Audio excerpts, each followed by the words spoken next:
It's Canada. It's the United States. It's the final of the Four Nations tournament. It's not even. It's like a little trophy, I guess. I don't know, man. But it's time. We're gonna do this right now. But where's my video? I don't even know. Let's just do this. Fuck it. Fuck it. We're doing it live. Get us out of here. I'm like, do we need a video? It's not really an After Dark. I'm gonna put the After Dark video up. I'm gonna do that at the end, I guess. I don't know. It's me. It's Felix. Is the incarnated robot. It is Felix. Ciao, Felix. How are you doing? Good. I actually do have to get my dinner microwave soon, but that'll probably be at first intermission. Who knows? But yeah, how are you? Nervous. I'm always nervous before like games like this. Yeah. Like even like Sharks playoff games, I'm like the same way. I'm a complete fucking wreck before them. This very similar. Yeah.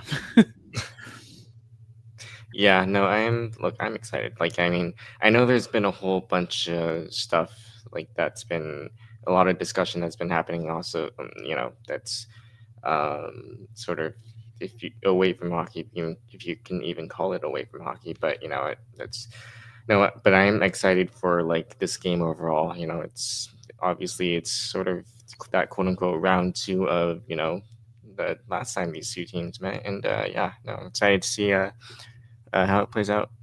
Yeah, man, I am looking forward to it as well. Puck Guy's going to join us as soon as he is available. He is just getting home from work, so once he gets off of work, he will join us as we watch this game. Pretty much the watch along, anything goes. If you want to talk, if you have anything you want to talk about in the chat, that's the place to do it. And we will obviously try and hit this shit up as we go. But yeah, I mean, we're just waiting for puck drop. Hopefully it doesn't happen in 20 minutes like it's kind of been the thing here. So hopefully I don't start this too early and have us tap dancing for 20 minutes. But, we'll see what happens. If it is, it is. Lammy's already joined us. Lammy, go Canada. I agree 100%. Shock, I'm sure. Everyone's going to be shocked by that turn of events. I don't know, man. Yeah, so here we are. Hopefully we don't, like I said, it'll be, hopefully it's not going to be like super, super long before this thing actually gets rolling. However, of course, here we are. The miracle clip, that famous speech. Yes. Yeah, on ESPN. Best sports movie ever. Yeah. So my feed may be a touch behind. It usually is. So bear with me if I don't respond to something that's happened. It's probably because my stream's behind. Okay. That's just how it is. Yeah. No, been there. Hot Wheels, playing it safe. I like it. I just hope the Four Nations have fun. That's what I hope for. Yeah. Oh. Yes. We could probably talk about this for a little bit. Sure. Dark Knight Detroit 24. Hey, and are you worried about the CUDA? Yes. I have been kind of ringing the alarm bell on this team for probably a month now. But now that I've looked at the standings today, and 7 points is all that separates them from being actually all the way out of the playoffs, I think that's really concerning. Yaroslav Askarov, since going back to the Barracuda, hasn't been great. And that's a concern. And now he's hurt, and they don't know the extent of that injury. But I know he left yesterday's game with a lower body injury, which obviously is less than ideal. I don't know, man. Like I look at this team, right? And I think some people are going to look at this team and they're going to tell you that, oh, well, there's been call-ups and there's been this and that. But I think that there's still enough horses on this team that they should be fine. The subtraction shouldn't have caused the absolute collapse that we're seeing now. This is a team that hasn't won back-to-back games since the end of November. If my math is correct.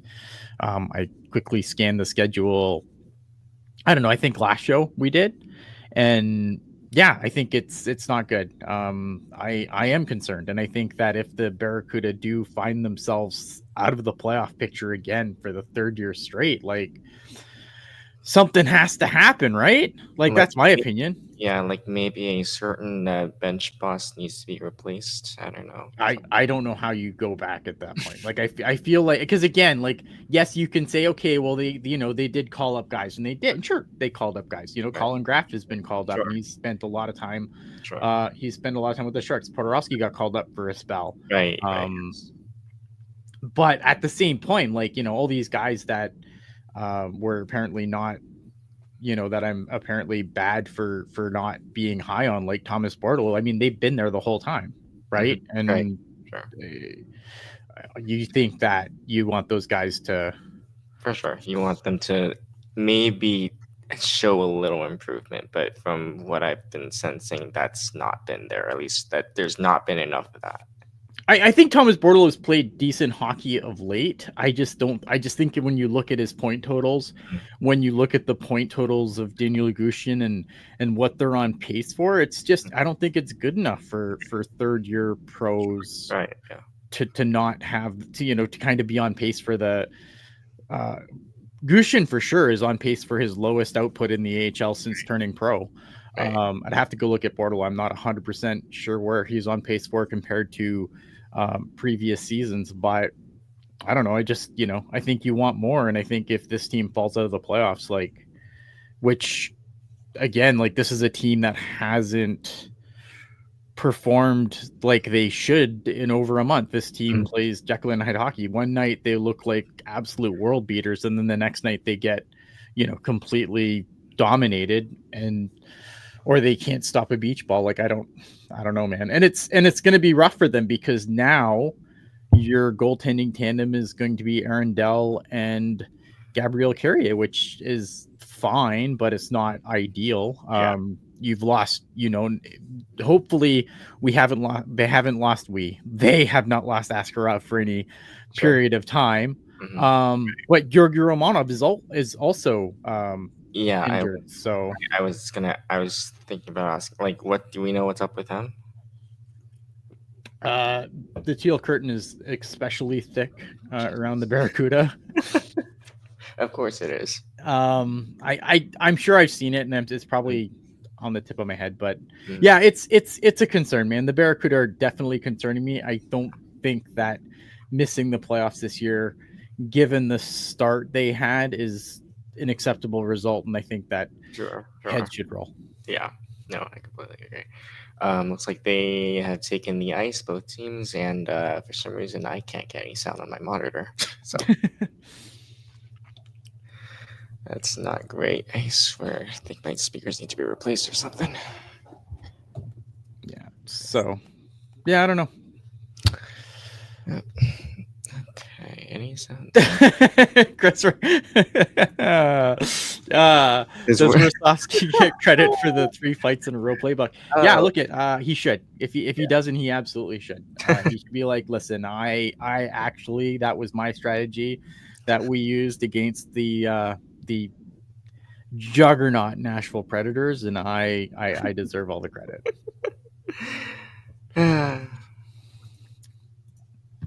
Jesse asking, what the fuck is a kilometer? A kilometer is 1,000 meters.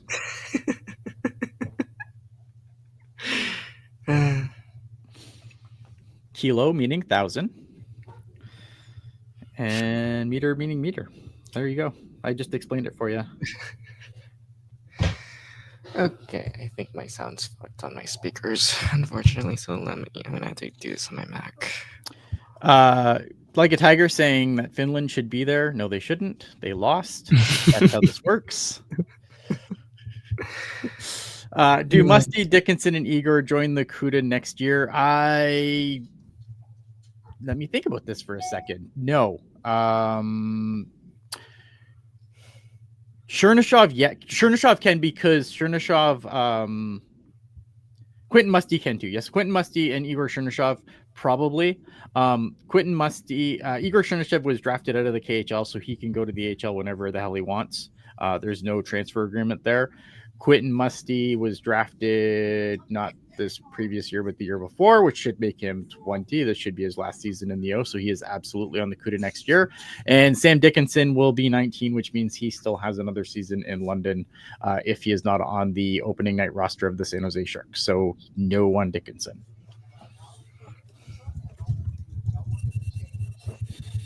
So there we go. California Cruisin' is cheating for USA, which I can respect.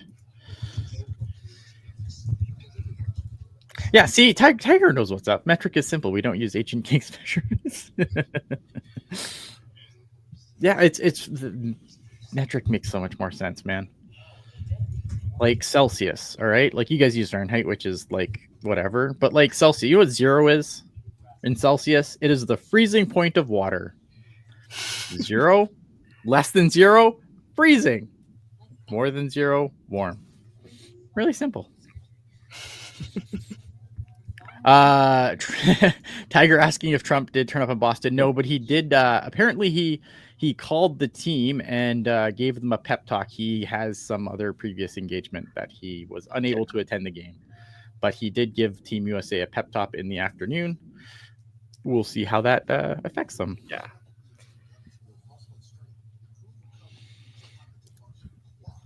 So for those that don't know, you've probably seen the news on social media or whatever. Burger. Sorry, my wife has asked me what I want to eat. So anyway, okay. So Thomas Harley is in the lineup for Team Canada tonight. Josh Morrissey is out due to illness, so that is a substitution that has been made. Looks like that Thomas Harley will be playing with Drew Doughty on the third pair, which means Colton Parayko, and I'm not sure who the other defenseman is that's going to play on the. Who's the other defenseman? I don't know. I don't remember.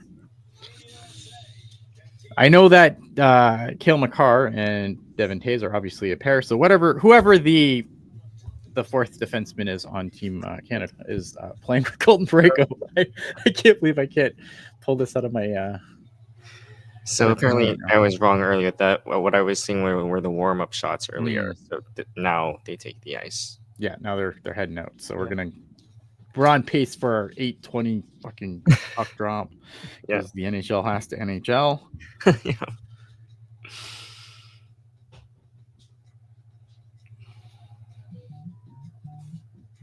Yeah. So Quinn Hughes is not playing, right? I believe so. Yeah, they couldn't work a deal out for him to come over to that's disappointing. Boston. Yeah. His medical stuff wasn't cleared. I think I read. I think it's because the only reason that Canada was able to bring in Thomas Harley was because they lost 2 defensemen. Because people have to remember that. Yeah. When because Shea Theodore went down game 1, and then Cale Makar was sick, so they were able to bring in another defenseman. Where I think Team USA does not have that option. Jesse. Yeah, additional injuries had to happen to the roster, and that's why we had all the memes of Jake Sanderson getting murdered, if not worse. And that's what I should have thought of when I fell for that fake Frank Saravalli tweet. That's right. Yes, Frank. Yeah.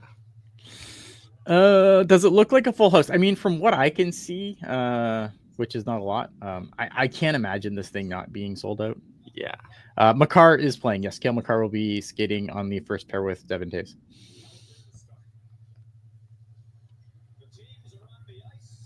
All right. Thomas Harley is playing because Josh Morrissey is out. Correct. So that is where we're at. And as far as I know, Team USA is still Team USA. I don't think they've had any injuries or illness. Yes. Connor Hellebuck obviously starting for Team USA versus Jordan Binnington for Team Canada, which is a choice. But I think at this point you've gone this far with them, you weren't changing now. As a Canadian, I don't know, man. I don't like our goaltending at all.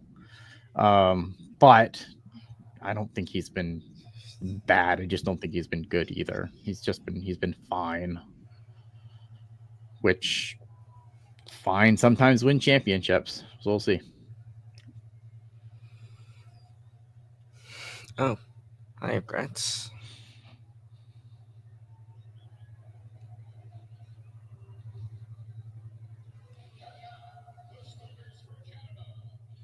Let's see who's with him. Oh, that's cool. They're having the kids out with the Wayne Gretzky with the future governor of Canada, according to Trump. I don't know.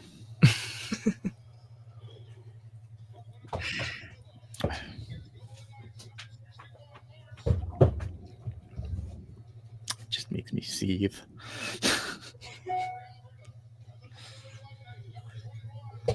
All right, introducing. I'm pretty sure those are booze already. Yeah. I am. It's fine. I mean, look at it's in the States. Yeah. What do you want, right? Yeah.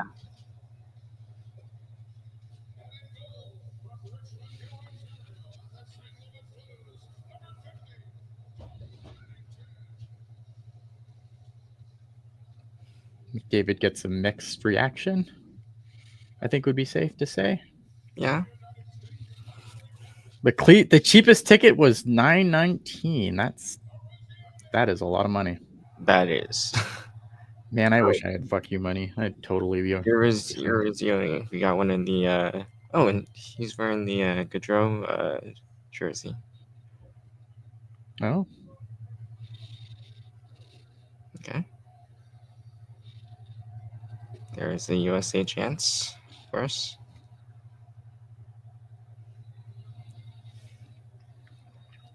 And Matthew Kachuk loving every second of this. Of Miracle on Ice fame.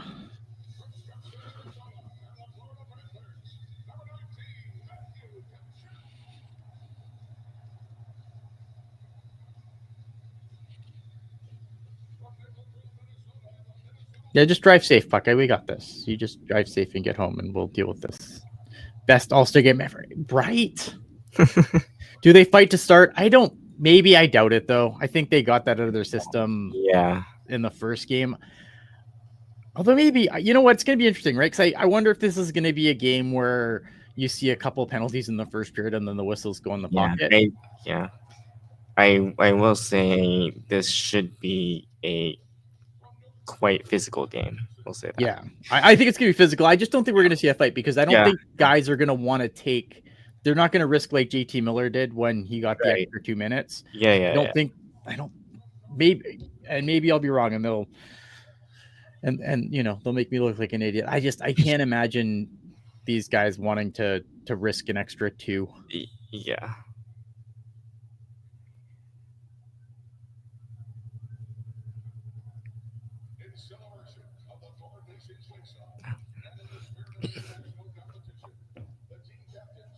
I didn't realize Connor Hellebuck was from Michigan. Interesting. Floor it, Buckeye. No. Make McCarr and Bennington fight. That'd be a feat.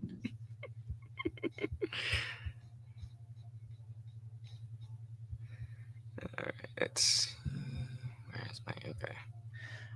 I think Austin Matthews needs to have a big game. Yeah.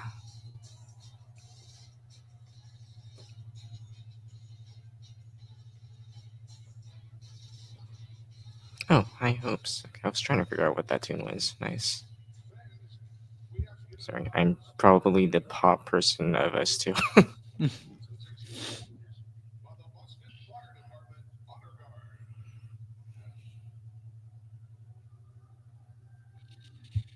I am not old enough to remember watching the 72 series, unfortunately. Sad.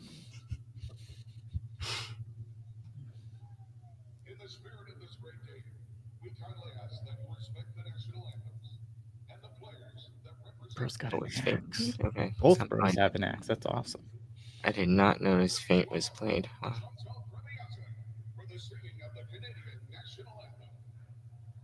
Boo.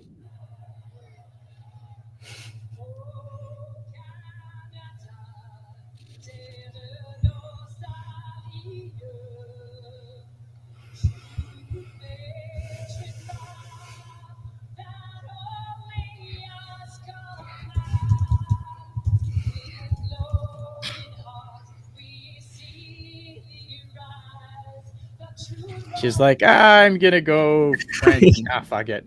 We're Right. doing English. I like she gave a token line of French though.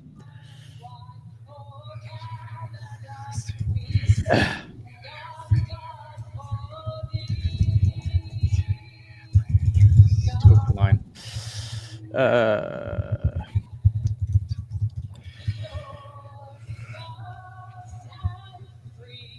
Yeah, don't worry. I'm like super far behind. Yeah, I'm a little further. I think I'm probably the You're closest seconds to behind me, so I can hear your stream. Oh, You're yeah. seconds behind me. I can hear your stream. Okay. Actually, you should probably headphone because Oh, we're gonna get copyright strike. Right, fair enough. Give me a minute then. Yeah.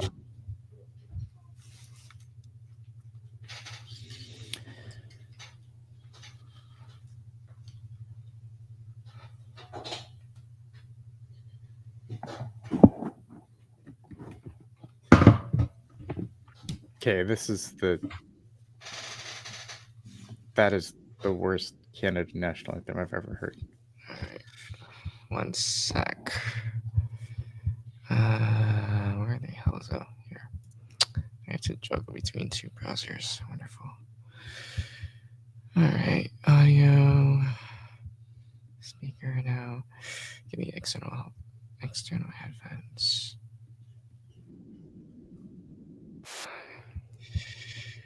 All right.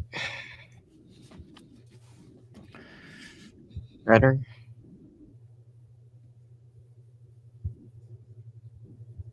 Are we good? Yep. Okay, cool.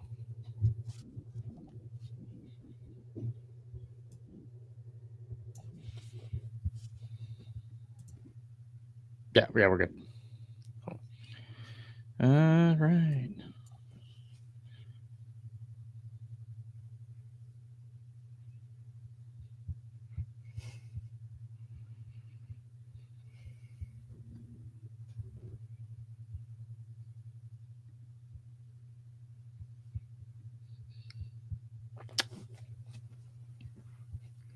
Of course, this is going to take a million years because... Yes, because you must take the American national anthem for an absolute fucking walk.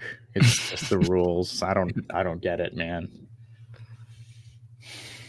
We have to go for it. Like, and I'm not even trying to be disrespectful. Like, it's just like I have just seen like I don't know, man. Like, it's a national anthem, not an interpretive piece. Just fucking sing the song and get off the stage. Like, I don't know.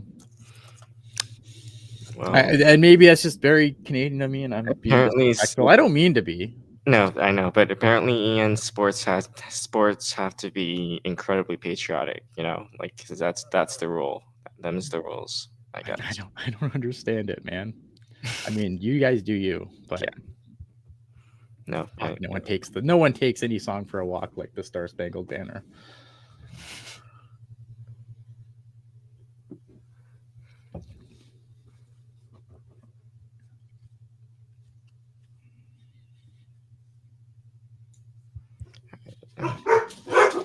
Oh, angry dogs. Oh.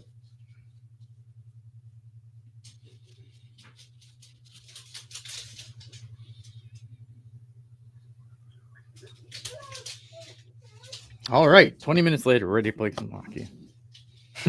Yeah.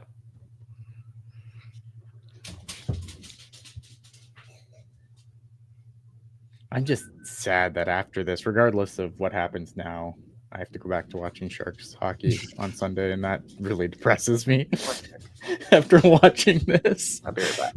Yep.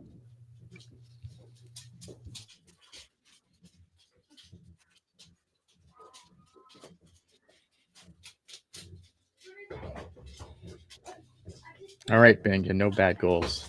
It's the one fucking rule. God.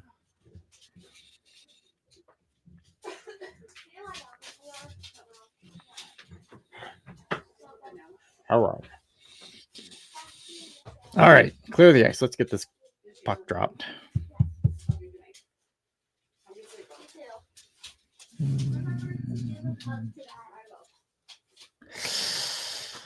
Oh, Jim has a great question. How many of these in the future will Crosby be an honoree instead of a player?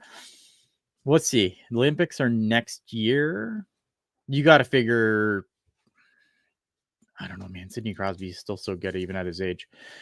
He plays in the Olympics next year. He probably plays in the World Cup 2 years on. And then the Olympics after that, I can't imagine him being at, because that's 4 years from now. He's already, 37, I think. Yeah, I don't know. I think we got two more tournaments of Sidney Crosby, in my opinion. Because I figure, as long as he can go, he's gonna be there. It's dumb how good Sidney Crosby still is.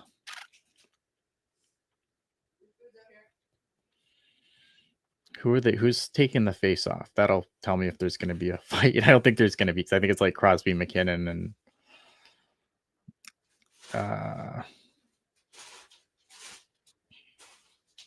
and who's on that line? Point?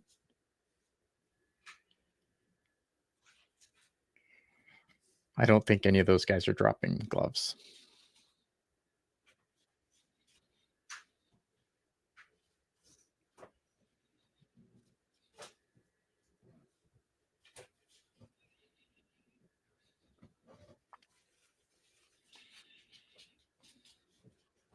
I know it's McDavid's line, so it's what McDavid.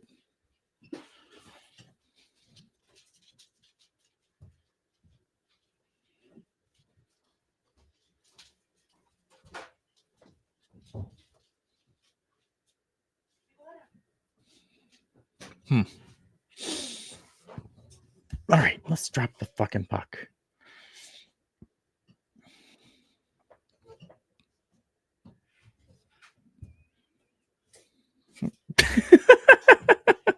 Yes, Logan, I'm aware she's Canadian.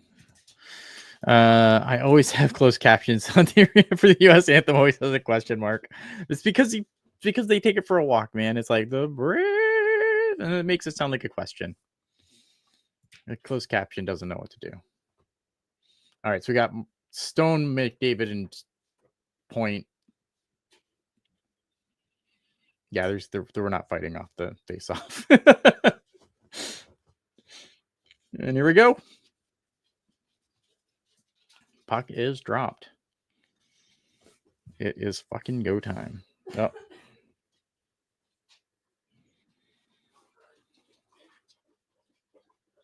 You know what? I will say something. I'm not a huge fan of these Team USA sweaters, just because there's better logos that the USA could use. I understand the word mark is very USA hockey, but I love the numbers on the USA sweaters.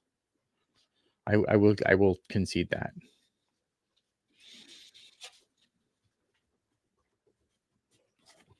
Hi, dummy.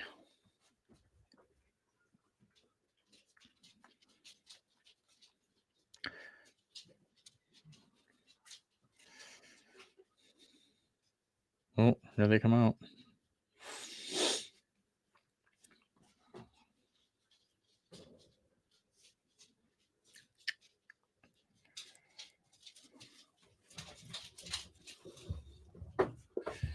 All right, I'll be right back. I'm going to go grab my food, and then I'm going to come back, and we're going to talk about stuff. Chat, help me. Don't leave me hanging here. Hey, Molasses, how's it going, buddy? All right, I'll be right back. Watch the game. Be entertained.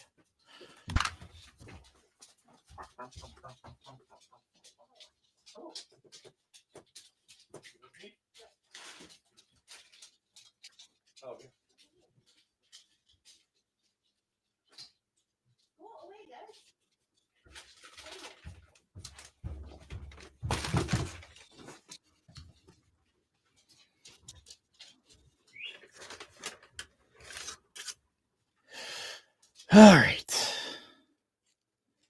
Oh, I missed this. Got a shot on goal.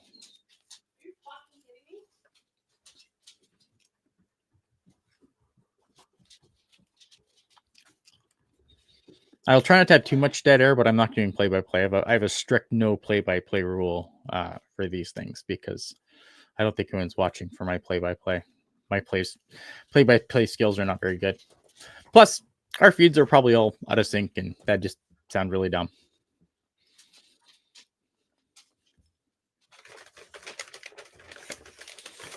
Who's excited for some Sharks hockey on Sunday after watching this tournament? That's my question. Yeah, I'm more of a color, guys. It's true.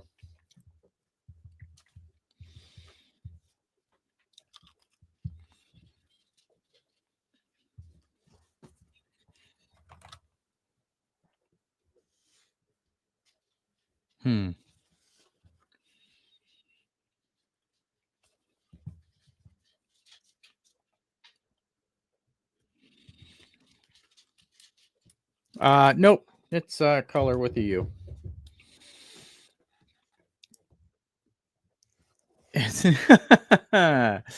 Yeah, fair enough.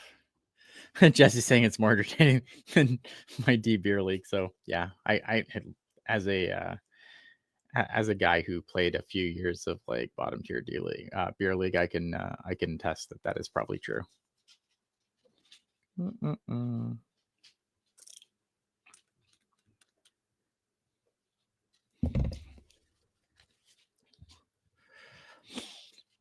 Oh, I don't know. I think like this game would have to be such this game would have to be such a dud for this. Like, I don't know, the tournament, regardless of outcome, I think this has been like just an absolutely unbridled success for the NHL.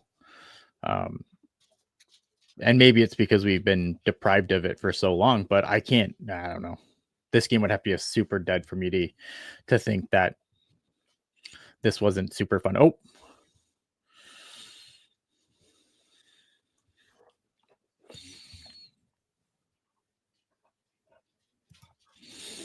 yeah. So Jim Florida saying, did the NHL not believe this tournament would get huge ratings? That's the only reason I can come up with for not doing this every couple of years. I think the problem is that the problem is the owners, man. The owners didn't want to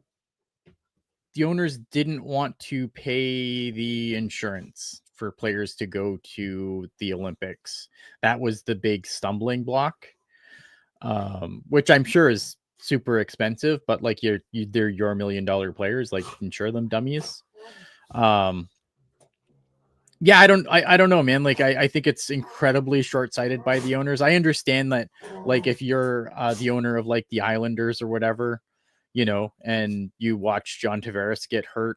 I can't remember if that was the Olympics or a World Cup, but you know what I mean? Like that's obviously really bad and that would deter you from wanting to send players. But I think it's like from a growth of the game perspective, it's so short-sighted. Get out of here. All right, I am back. It's so short-sighted to be like, oh well, like, because this is how you grow the game. I think like you look at the women's game, right? And they have the rivalry series and they have the world championships and they've been at the Olympics consistently, and and it's taken a couple of times to get the league right, but look at the numbers they're drawing now, and I think that's how you do it, right? Not everyone's going to tune into a hockey game, but everyone's going to tune into the Olympics. Sure. And I think not being there is ridiculous. And looks like Canada has scored. I'm waiting to see. Okay. Yep. Nathan McKinnon makes it 1-0 Canada. Yep. And Matt Tkachuk is not impressed.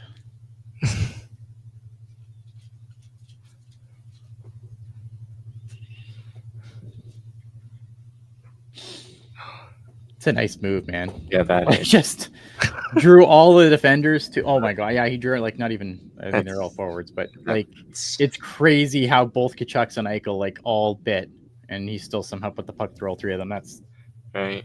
That man is a wizard. Jesus. I don't think. Yeah, there's so much traffic in front of Hellebuck. Yeah. I doubt he saw that coming. Yeah. Oh, that almost connected. That's my color for the. There you go.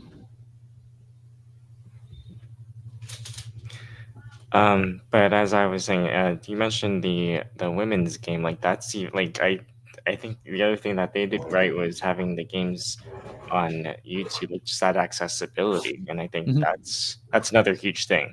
Yep. Yeah, I just think that, like, again, you if you want to grow the game outside of the audience you already have, you have to put it in places that maybe don't make sense as far as like NHL expansion goes, and you have to get it on the biggest stage, and the Olympics is that. Absolutely, yeah. Like, just I don't know, man. Yeah. Oh, give me a minute.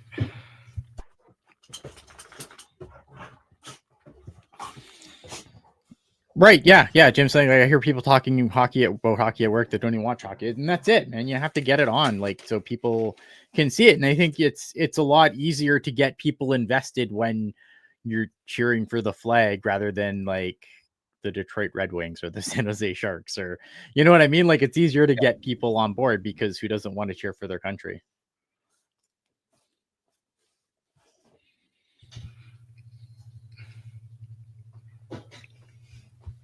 I am not giving you French fries. You can piss off. Go. Out. No, you too.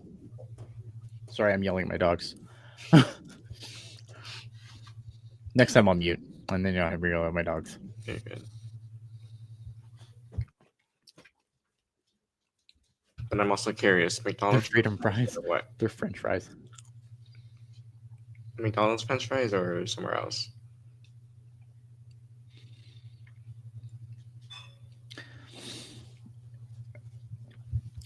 What do we got here? Molasta saying the Canadians figure out Helly's weakness, traffic in front of him. His actual weakness is big games.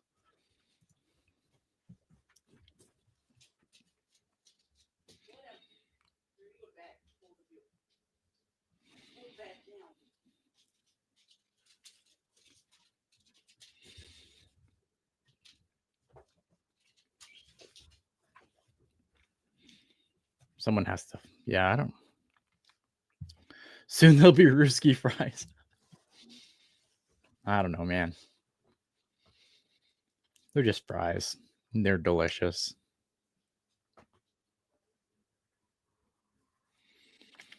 Better start than the Cuda giving up 16 shots in 12 minutes. Oh, and that's freaking truth, man. I don't know, man.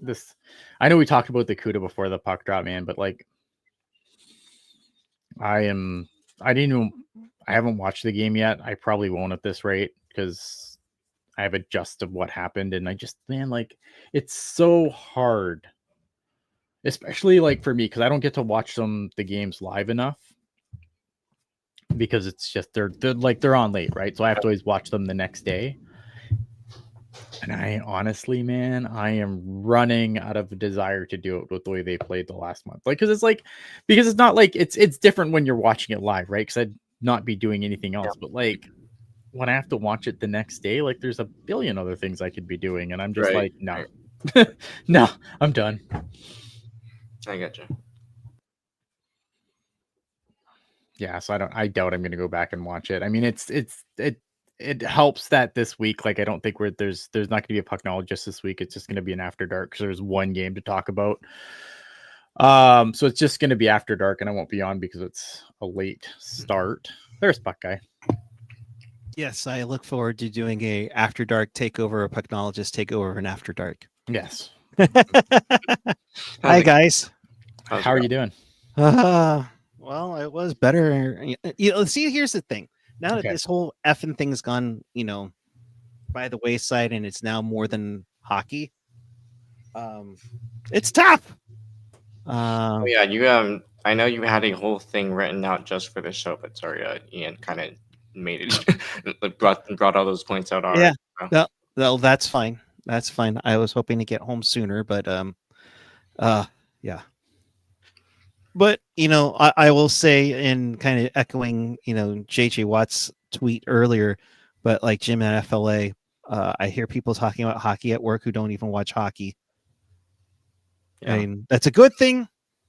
We hope, but I mean, okay. So since we're already on this topic, in my opinion, if Bill Guerin doesn't get on Fox and Friends, this likely is either a slow burn or it like fizzles out.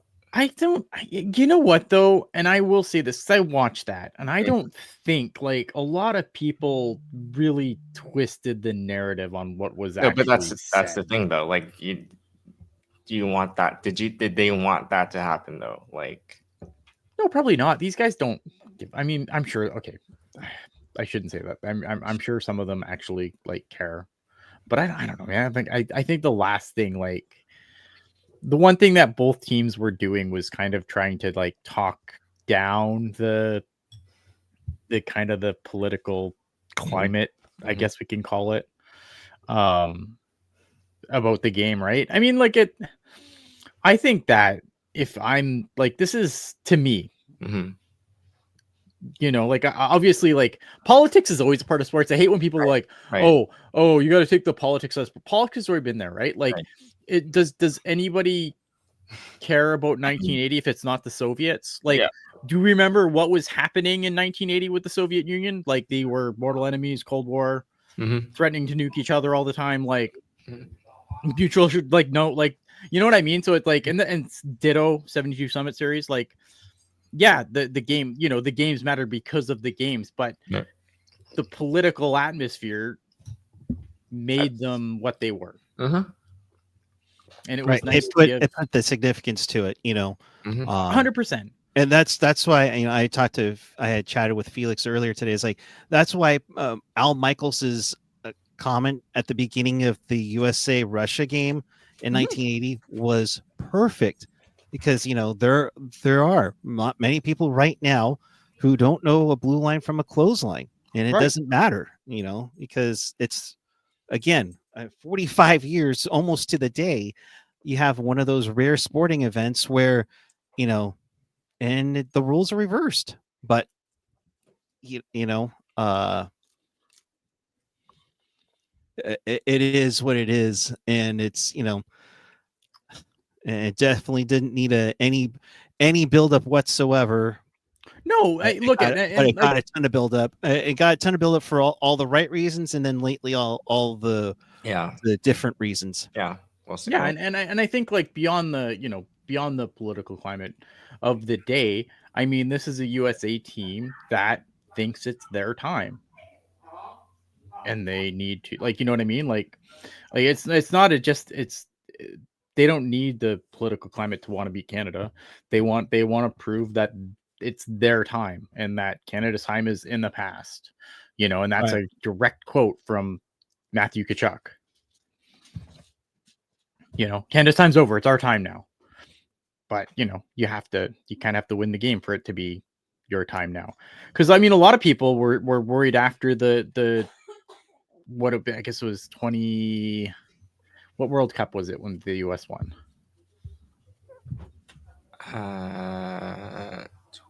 20. Hold on. 2006, I think. I don't know. It's fucking. Okay. My feed is looking hard. Oh, lovely.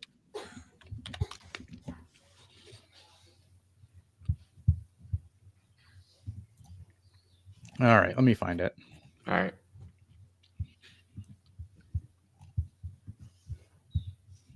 Who won the war? I'm the USA. What was 96? I think. Okay. Oh, the World Cup of hockey. Yeah. Yes. When the US won, right? And a lot of people thought like that was, you know, a lot of people thought that was going to be a big turning point for the US, and that never really transpired. So obviously now I think, you know, they want that to be the case with a tournament like this, right? Because if you're the US, you want to win this, and then that's momentum going into the Olympics. Right. Oh God, Connor Hellebuck, man, what a guy.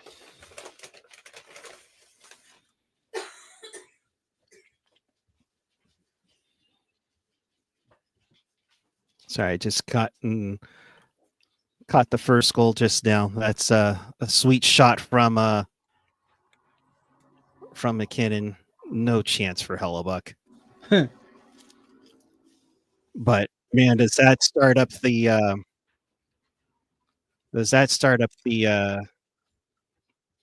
controversy for Hellebuck?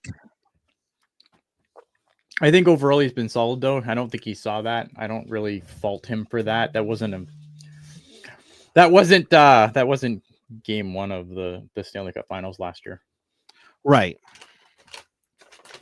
Yet.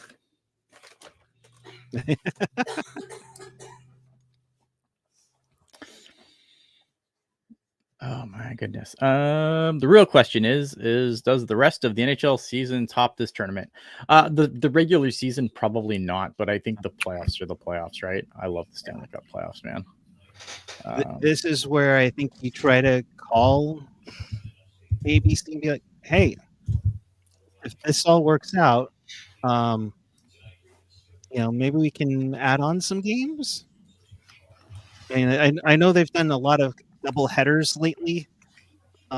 Before the Four Nations face off, which was nice to have. Kind of reminded me out here on the West Coast of COVID hockey, where they started at 9:30. So it was nice to have, and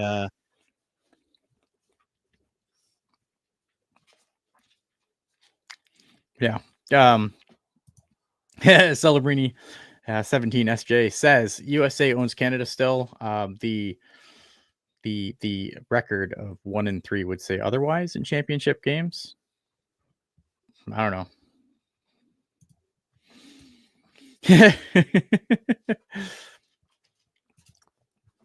Jim in Florida, people think it's political now. The Soviet players from 1980 had to go into hiding after receiving death threats. Yeah, dude. Oh yeah, definitely. It's a different world, right? Back then, but I think like the sad thing is though, and whatever. I don't want to start anything in the chat here. The sad thing is like, this doesn't even really have to be political. This should just be a hockey game. It's totally unnecessary. The fact that it's as political as it is. I guess we're taking away my poutine as Hank. Sorry, I just realized I was muted. But and that was my whole point with bringing up the whole Garen interview on that. Yeah, it sucks because obviously it's going to be a talking point, right? People are going to be mad that their anthem's getting booed. I personally wouldn't do it. I think that if a protest doesn't make you uncomfortable, though, it's not a very good protest. Right. Yeah. That's just my opinion on it. I wouldn't boo it, but I'm not going to be here and I'm not going to scold people who do. It's, you pay your ticket, you do your thing. I don't like guac on anything, man. What? Hank asking me if because after, if Canada loses here, he's taking away my poutine. This is what he's been saying the whole thing. So he's asking me about my asada fries, and if I want guacamole. I don't want guacamole. I mean, carne asada fries are nice, but I mean, come on, you can add carne asada on to the poutine. I don't even know what carne asada is. That's how uncultured. Oh, it's steak with some nice seasoning on it. Nice seasoning on it. It would go well. What was a place that we had? We had a poutinery in Berkeley, which is nearby me, about 10-15 minutes. Actually, where Jules is at, called Smokes Poutinery. They're up here. That. Oh yeah. Love that place. Love that really place. Expensive, but yeah. But I mean, they would have all kinds of different. I just go for the basic stuff, So. Mm-hmm. Hank's asking for your passport, Buckeye. No, I need to get to Canada first. I want to. I look. I think. If you've been around here for 10 years, you know how much I want to go up to Canada. The closest one would be in Vancouver. So, time check for you guys. I got 8:24, 23, 22. Yeah, you're 20 seconds ahead of me as always. And I have the ESPN one. I'm at 8:27. Oh boy. Girl, So I I'm ahead I'm of way you behind. guys I'm like both. 8:30 something. Okay, 8:32. let me 8:31. pause. Let me No, see if that'd help. No, because I mean it'd be weird to have the 3 chat's gonna know matches before we goal, do. 3 goals in 30 seconds, and it's the same goal. All right, 808, 807, 806. Yeah, closer to where I am. Yeah. Okay. I should probably go find an illegal stream and see if that's closer. I tried the Mario Lemieux stream, and I was having an issue with it. Oh. So I think a lot of people are on there right now. Uh-oh. Oh, watch out. Here's David. Ooh, oh, okay. Nice break up there. Yeah. Oh, okay. That's a move.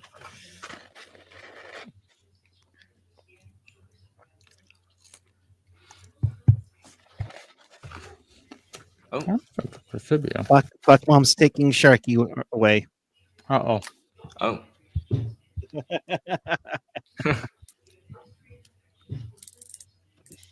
No. Oh.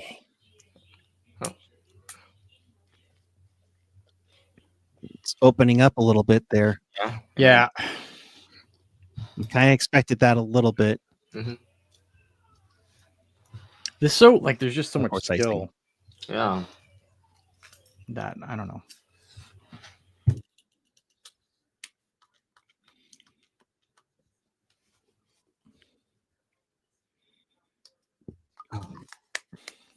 Showing the replays here.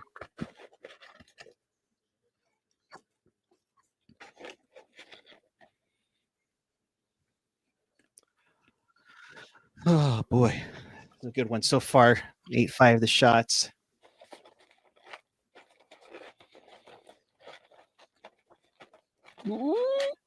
Wrap around. Not a reach around. All of you should know that by now.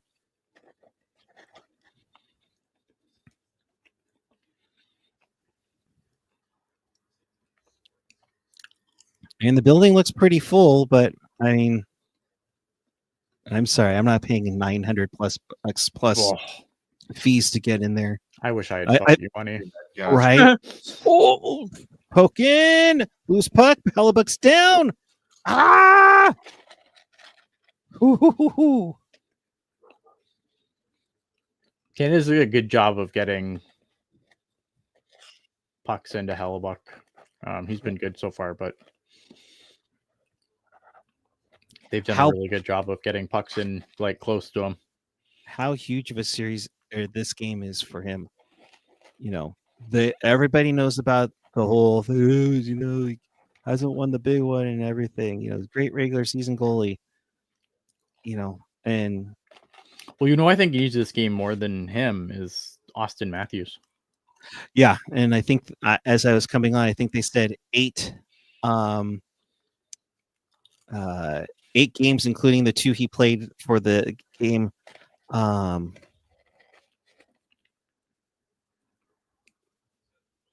Goalies scare me.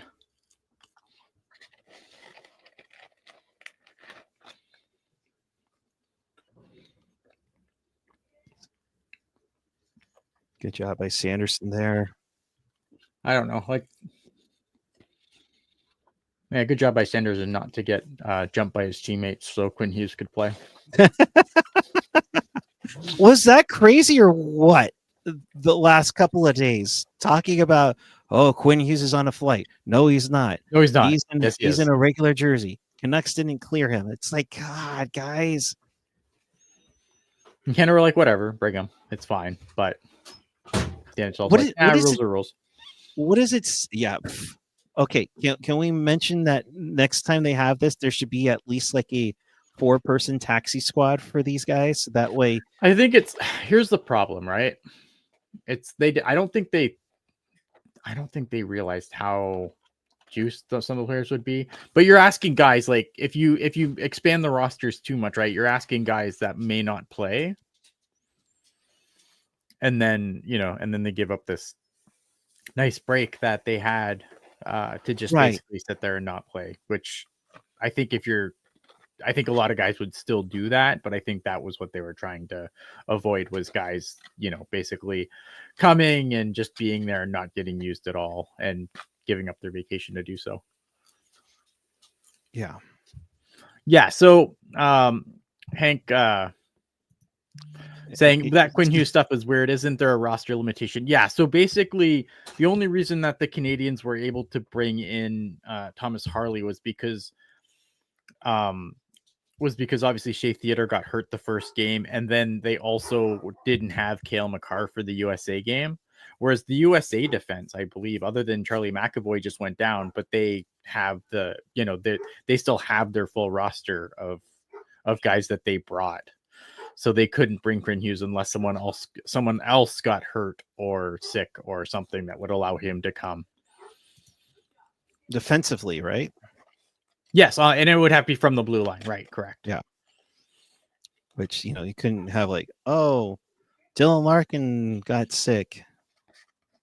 Right. We're gonna have. I wouldn't want. I Dylan Larkin's one of the. I know he's been. I know it's easy to say that, but I thought Dylan Larkin was one of the standout players when the U.S. beat Canada in the round robin. So I'd upset. Thomas Harley's American though, is he? Does he have both? He must have both passports. He's probably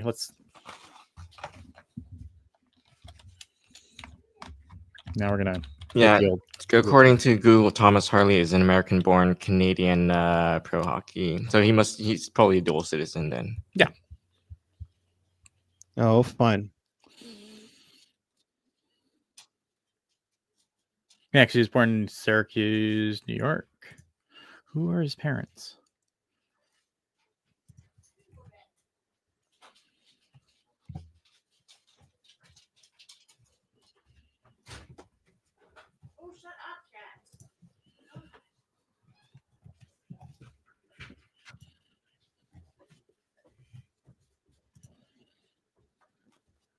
Yeah, he's a dual citizen, so he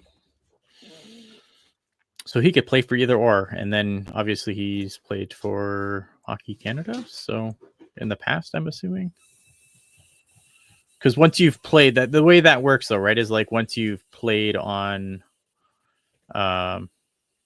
once he's played for somebody, once you play for a country, you're locked in. So when he played in the 2017 U17 Challenge, that was it. He was locked into Canada.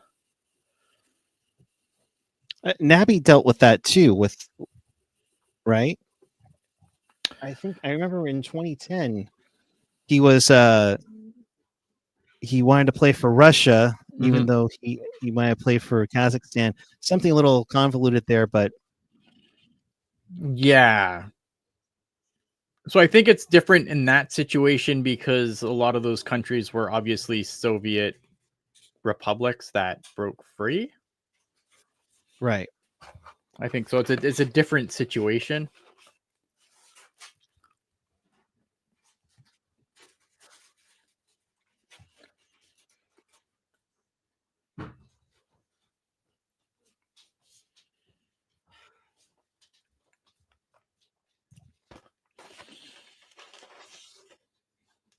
If you're a dual citizen, you should be forced to play for Europe. Yeah, that's probably how it should work.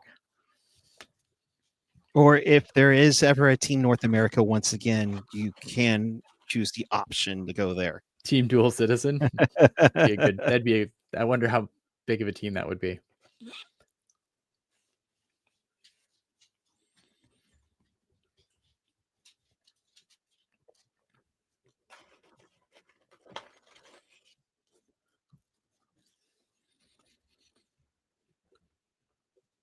It's not uncommon though. I feel like there's a few people that have dual citizenship that have played on one side or the other despite birth. Switch setter. Yeah, he has to play for Team USA in the second period and then switches back to Canada in the third. That'd be interesting.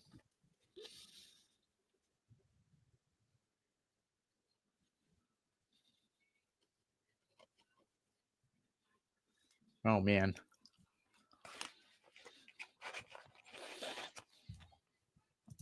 Tyler saying Canada's doing what the U.S. did last game: play great defense and throw picks at the net. They're controlling this game. I think they've done a good job so far in this game. Yeah.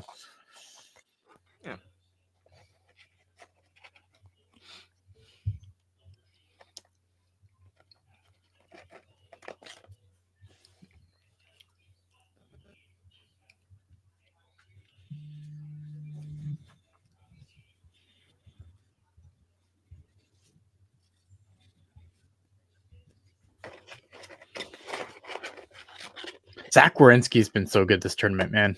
Yeah. Like what a I think people knew, like, it sucks, right? Because I think when you play in Columbus, like, obviously it's not the Columbus has gotten a lot of attention this year, obviously, for all the wrong reasons. Right. But it's hard. I think it's hard. I think this is a huge coming out party for Zach Werenski, because I think people know Zach Werenski is good, but I think watching this tournament, I think people are finally seeing how good Zach Werenski really is. And he's had a monster year for Columbus as well. So I mean, he's probably gonna be a finalist for the Norris, and he's been dynamite this tournament. Ooh, yeah, and it's nice to see.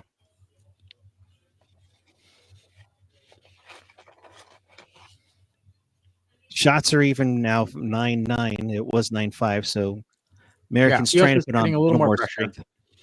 But the Canadians, like, and it goes back to what Tyler was saying earlier. Canadians are doing what Team USA did to them last game. They're clogging up all the lanes. They're not giving them much to. They're not giving the US much to work with. They're kind of forcing them to try and get through players. Oh, a lot of perimeter shots, which against Jordan Binnington still scared the shit out of me, but.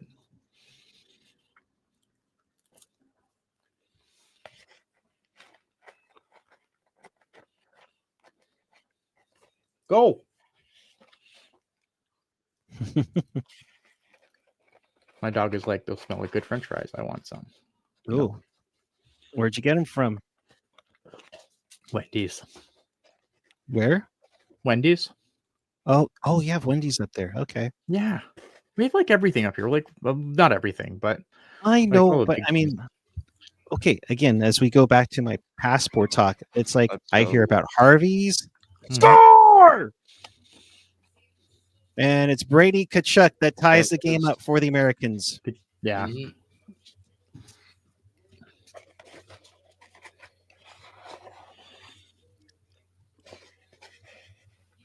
Going, and he's got it pumped up. He's psyched up. Oh, he's absolutely jacked up. Yeah. Of course, go to the turnover. Yeah. It looks like Matthews tried to wrap it around, and Tkachuk was there to get the just broken coverage. Tkachuk's right there. Yeah. So San Ramon, California's Austin Matthews will get an assist, and it is tied up 1-1 with about 3 minutes to go in the opening period. This is a good reminder to say, you need to get Brady Tkachuk in the playoffs. That's all I have to say. Right? That's going to be an epic one. I mean, and right now, I think we mentioned that it would be Ottawa, Florida for round 1. Oh, let me have that. That'll be fun.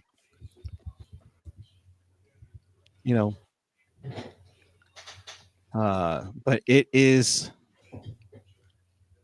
Man.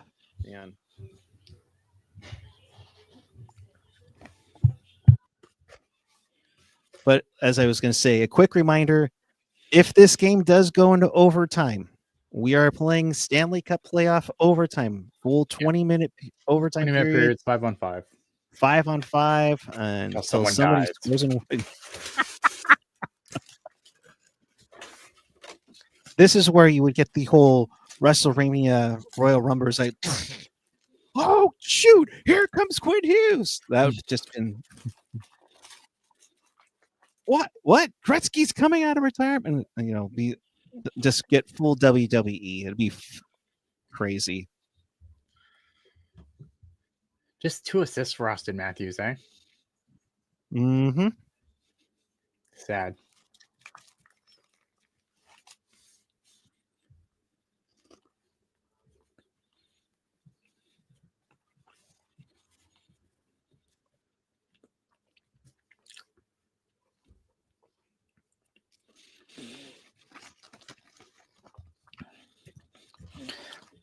Yeah, man, a Kachuk in San Jose would be super, super sweet. I love the Kachuk brothers, man. They're awesome. And I don't even care they're American. They're fucking amazing. Well, yeah. Because they're good, right? And it's funny because like a lot of the talk is like, oh, is the Olympics, is Tom Wilson gonna be on the team? And it makes me cringe because like, yes, the Kachucks are a pain in the ass to play against, and yes, they're brutal, but like between the two of them, they have scored 5 goals in this tournament so far. Maybe 6. No, because Matt went down. Yeah, so 5 goals I think in the tournament 5 so goals, far between the two of them. Mhm. Like, I don't know, man. Is Tom Wilson gonna match their goal scoring? I don't think 1 so. minute left in the first. Yeah. I don't know, man. Like, just I can't say enough good things about Hot Wheels. They play the right way. They sure do. It's they're kind of like the modern Owen Nolan, if you think about it. I mean, a power forward who they can score, they can hit, they have the passion, they have the fight, and they can pick their team up. Right. They lead by, they're so good. They lead by lead by example. Oh, starting to open up a little bit, which is fun. Although it is the last dying seconds of the game, so we'll see if that continues in the second. But I mean, so far this game's been exactly what I thought it was going to be. I think it's going to be I thought it was going to be a close game. Oh. I don't even like, and that goal, like, I don't even blame Binnington on that. There's not a whole lot he could have done there. That was broken. That was poor defensive coverage. 3 guys and no one had Brady. So yeah, and the clearing attempt that didn't work out. That got broken up by San Ramon, California's Austin Matthews. So tied up at 1 after 1 period of play. This oh boy. Fugly. Shots on goal. Oh, go ahead. Look, I don't think Binnington's a good goalie by any stretch of the imagination, but I don't know how you fault him for that goal, man. Like, right. You just got to call it how I see it. Don't worry, if Jordan Binnington lets in a stinker, man, I'll be the first to tell you.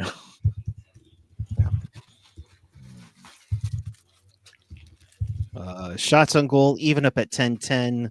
Slight edge for Canada on the face-off circle, but not that much. No penalties or no power plays, I guess. Mm-hmm. Okay. In that first period, 15-7, the shot or the hits on favor of USA in that one. So yeah, you know why you hit more, right? Mm-hmm. Don't have the puck. Yep. So use the excuse for Georgiev the rest of you. Yeah, just do it. I'll be right back. I'm gonna get some. All right. Kachuk brothers ooze everything: grit, toughness, kissing teeth, fighting, shenanigans, goal scoring, and yes, modern unknown. But that was their doubt. Yeah, I mean Keith Kachuk. That was definitely his game. He could score and he could do all those things, and still hurt you on the scoreboard. He was a fun player, Keith Kachuk, man. I love Keith Kachuk when he was a player. And it's funny because they're like, when they were talking to the Kachuk brothers after, and because it's funny because he actually fought in the '96 World Cup, if I remember correctly. So it's funny. Chip off the old block. Like father, like son. Like father, like sons. Yeah, I love Brady Kachuk, but tell me he doesn't look a little like Sloth from the. He does. It's true.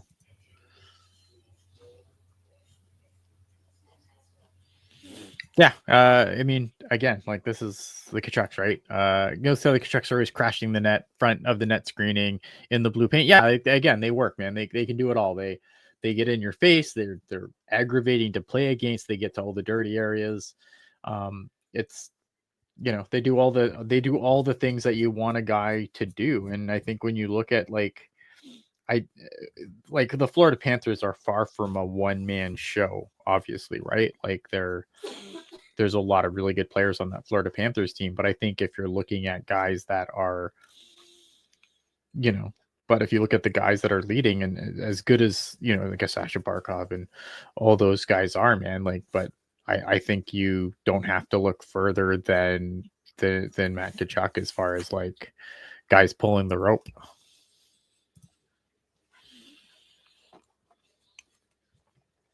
So yeah, I don't know, man. I'm a big fan. I just hope they stop hurting us in this game, because that'd be good.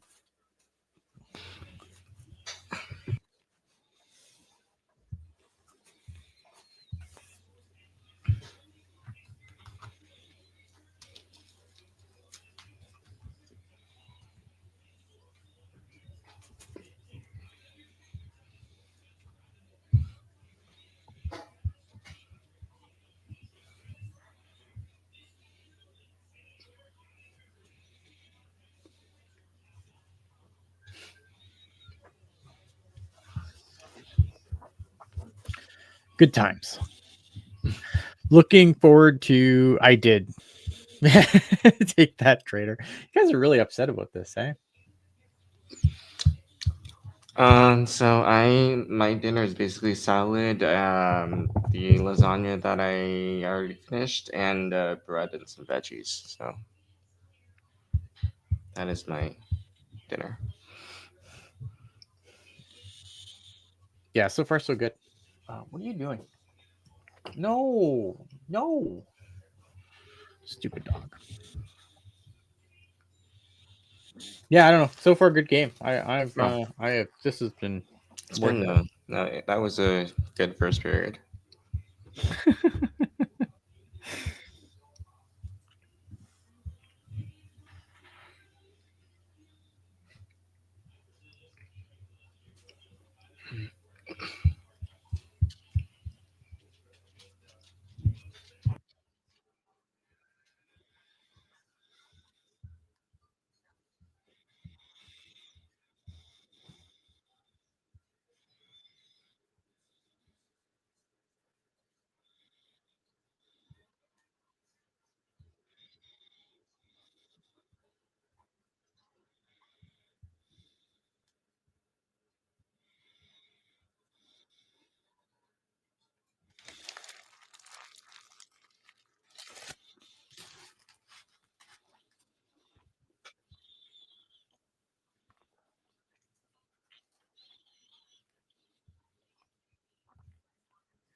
I said, "What you eating, Felix?"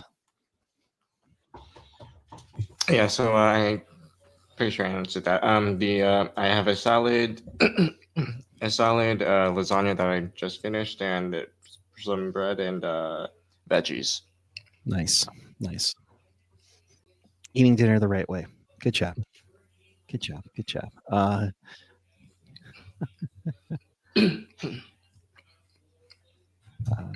Ryan Hutton. Canada struggles with the lead. If Bennington gives up another one, it'll be tough for Canada to come back. Ooh, I don't know. That's a tough one to me.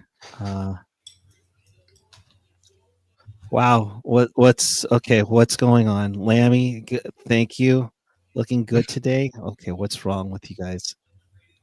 Puck guy, okay, molasses. What's wrong? What did we just trade like Fabian Zetterlund or something? Did something happen that these guys are? What? Logan Teal, 86 Teal Town ASMR. Oh, that's probably because I'm eating. Okay. Here's some ASMR. I was probably eating too close to my mic. I apologize for that. Here are my keys. I'm about to get into my car to drive to San Jose. No, that's not happening. There you go. Next time you gotta do a super chat for that. There you go.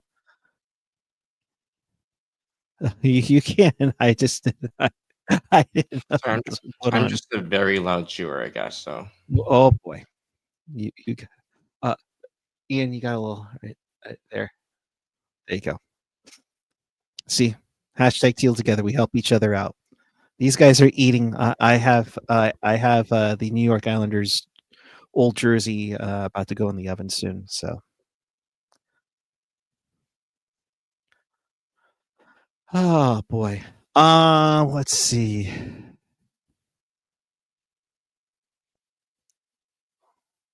Oh, you are. I appreciate it, Molasses. You're good. You're good. Yes, yes. So we'll get to see the Sharks twice next week. I'm going to cry out of excitement. Yes, and we're excited for that. Kind of. It's gonna. We're gonna miss talking about wins, guys. I mean, that's the rough part of it all. But Schaefer, Yeah, I get that. Okay, I mean, I'm kidding, by the way. But are, no, are you? Don't make me pull out Tankathon. Do not make me pull out Tankathon. I'm playing the role of Jules when she's not on, I guess. Oh yeah, I'm excited to do these games, and then she's got rehearsal. Poor thing. I mean, I'll probably put up a video, before the game on Sunday, getting you back into it, especially since there's many people who haven't watched a hockey game in a while and will realize, hey, guess what? There's a hockey team in the Bay Area. There's actually two. I don't know which one you would prefer right now, but yeah. But Nashville, Chicago, San Jose. The only teams left that don't have 20 wins and 25 games left. They got to get 5 more, right, Ian? Am I on? Yeah, you're on. Oh, do they have to get better than 20 wins? No, they don't. Do you think they can get 20 wins? I took the under at the start of the season, so I know. Nothing that has happened so far has changed my mind.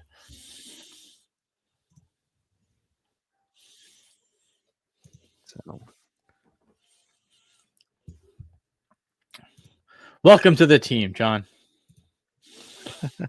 Welcome indeed. He's not on your team. He's on my team. Oh, John, yes. Right. I misread that comment. No, it's tough. It's a little tough for you want to cheer on the guys, but I don't think here's the thing, politically is going to change that. Here's the thing. I don't like. I wouldn't. I'm gonna get in trouble. It doesn't matter. Okay.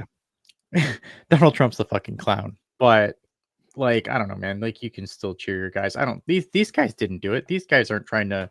These guys aren't going on TV every day talking about annexing my country. It's fine. Yeah.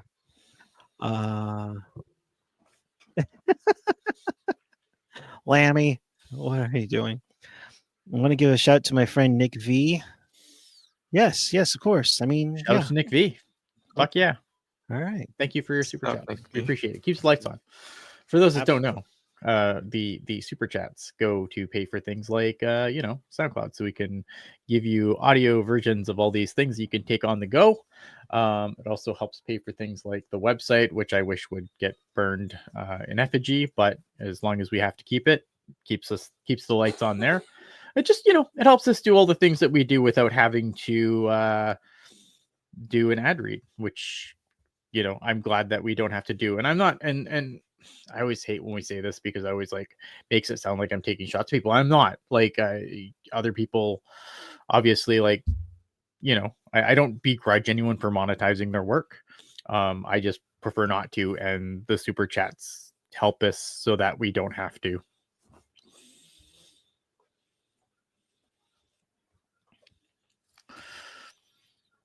That's it. Yeah. Jesse, Manscaped for your FanDuel on Casper mattresses that are brought to you by stamps.com.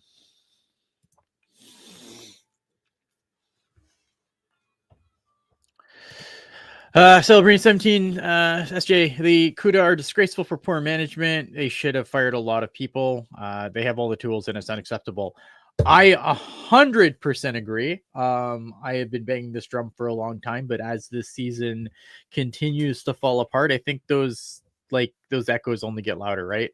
I think that you can say, okay, yeah, Askarov got called up for a little bit, and obviously, that that did start things going wrong. But I think like there's enough players on that team. You have the league's leading scorer in Podorowski.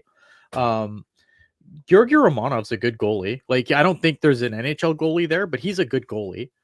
So I think that, there's not really an excuse for the way that this team has fallen off the way that it has. That's my opinion. I think it's completely unacceptable. And if I'm Mike Greer, I am getting pink slips ready for the end of the season, especially if they miss. If they go all that way and miss, like, I think at that point you have to make changes. I don't care. If they miss, then maybe the CUDA fucked up the rebuild. Well, I think here's the thing, right? Like, if you look at the way that this team loses, it's the same way they've lost the last 2 seasons, except this year they have a better roster. They're not the youngest team in the AHL this year. They have a decent blue line that has generally been not touched. They have a good forward group that has generally been there for most of the year. Like, yes, they're missing Colin Graff now. But like, guys that should be leading the way with Podorowski, in my opinion, have underperformed this season. And I agree. Like, John saying like this is a vital time when we must get our player development order. I 100% agree. Yeah. Hank, I didn't want to bring up the CUDA. Last night was abysmal. I haven't watched yet. I've I took a quick kind of skim. But again, like, this has been the Barracuda for almost over a month now. Like, the last time they won back-to-back games, and someone can correct me if I'm wrong, but when I looked, the last time I saw they won back-to-back games was the end of November. It's a long time to go without winning back-to-back games, and they've lost 2 in a row. But yeah. And now you're worried about Askarov. Well, Askarov, I think has had a little bit of a rough go. Am I worried about Askarov? Injury wise, yeah, of course I'm worried. Play wise, no. I mean, goalies go through weird fits all the time where things, and look at Yaroslav Askarov, like, from what I could glean, was absolutely under siege yesterday. Yeah. And I think, like, I don't care who you are. Like, I don't care how good your goalie is. If you're just going to let him get sieged for however many, I think it was 11 minutes or whatever, where they put like 16 shots on goal, like that's not a recipe to win a game. I don't care if you have Igor Shesterkin in net or Martin Jones. Like, you're not going to win hockey games. No, I mean, 14, 15, 16-4 with 8 minutes to go in the first period. That's unacceptable. Yeah. That is unacceptable for a team to do. We've seen that a lot with the Sharks early on this year, and definitely a heck of a lot in David Quinn's tenure. If that's how they're going to be coached up, if they were even coached up, because I mean, I don't know what the hell they were thinking. Aaron saying you can't blame the coach for everything. I'm not blaming it. Look at, obviously, like, the players have to have some responsibility here, right? Like, I'm not completely taking away, but I still think if you look at this team and the way they play, and like you see how they play defense and how they're deployed, and it's not, and the lack of discipline. Like, the lack of discipline has not changed in 3 years. Better team, but this team sure knows how to shoot themselves in the foot with a stupid penalty, and they're absolutely stupid penalties half the time. Right? So I don't know how you, I don't know, man. I don't know how you, I don't know how you reconcile that. But look at, again, like, there's other issues. Gushchin, like I said earlier, Gushchin's on pace for his lowest point total so far playing pro, and that's not great. And I don't blame John McCarthy for that, because he's played just fine under John McCarthy. Looks like we're about to drop the puck for the second period. 1-1 tie. Shots are 10-10.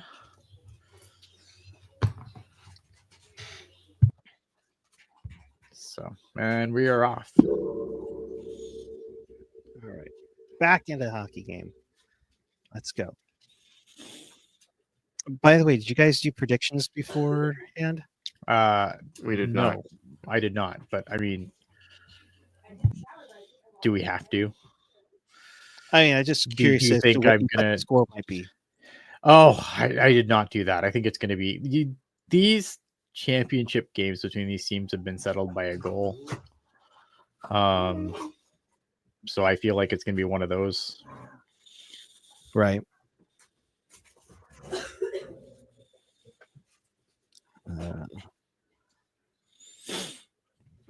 Nobody from the CUDA has been able to stay up consistently in the NHL.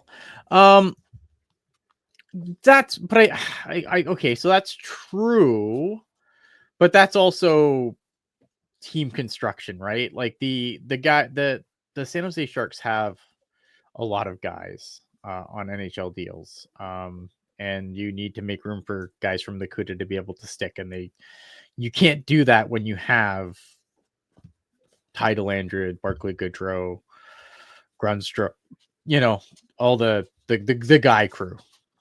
So I think it's I think that's part of it, right? I think it's you have to have the room for guys to step consistently too.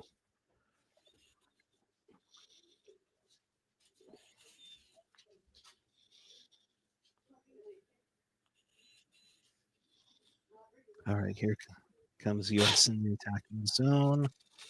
Good head. Eat again. Don't have any.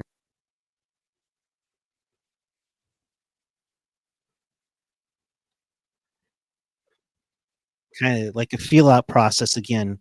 Felix looking for something to get going here. So Yeah, it's I'm trying not to chew while I talk, but nope, you're good. You're good. Sorry. I didn't know you were eating. Oh, do we have our first penalty?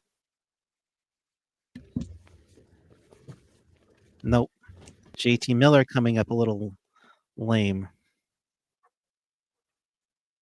Let's see.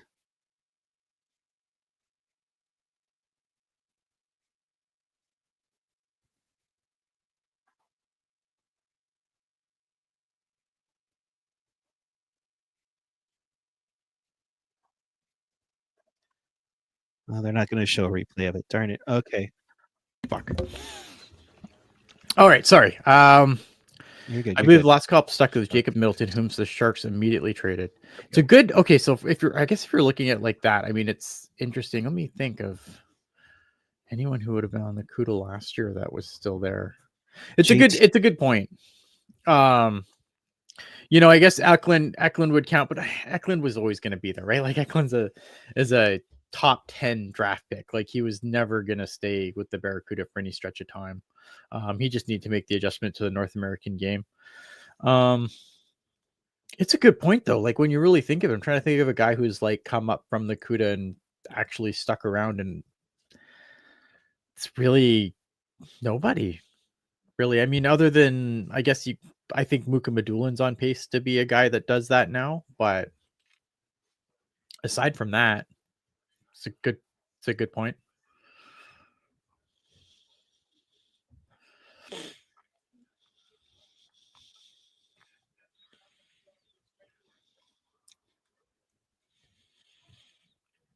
See, if I was the Kachucks, man, I'd be in Bennington's grill nonstop, trying to get him to do something just incredibly stupid. Yeah, just to draw something, right?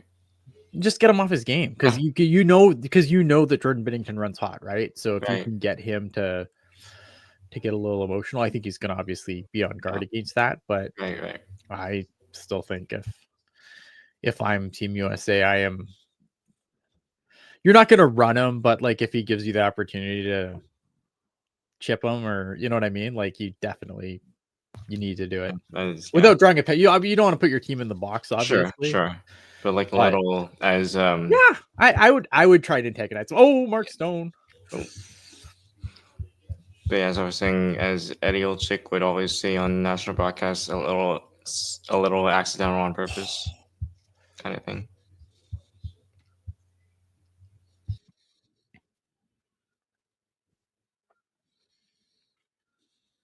it would be very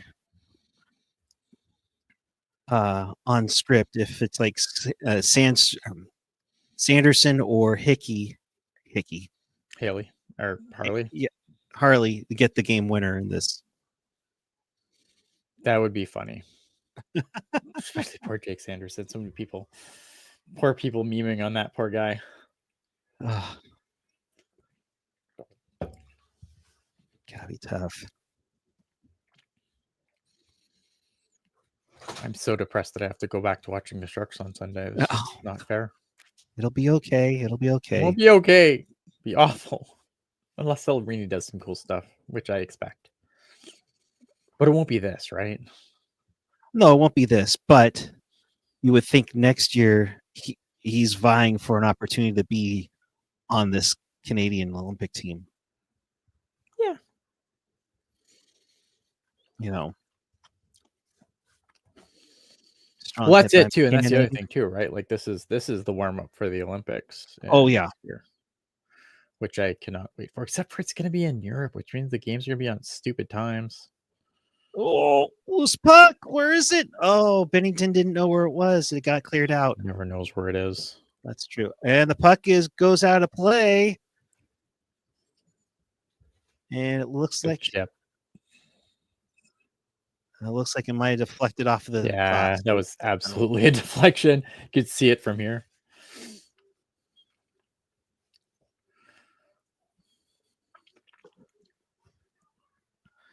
He was getting tossed around. Yeah, it has not. Like, there's been a couple of guys, like, as good as this USA team has been, there's been a couple of guys that have really, that I think have disappointed me on this stage, and Jack Hughes is definitely one of them. I've been really unimpressed with Austin Matthews this tournament, given what he can do, right? And I have not been impressed with Austin Matthews at all.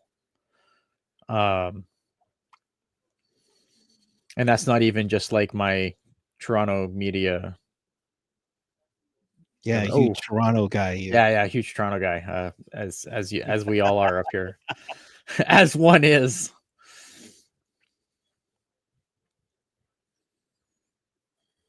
You know who has been really good, quietly really good? Jack Eichel. A little bit of stuff now, just a little bit of pleasantries. Got some Wayayadas in there. Yeah, Taves and Brady Tkachuk.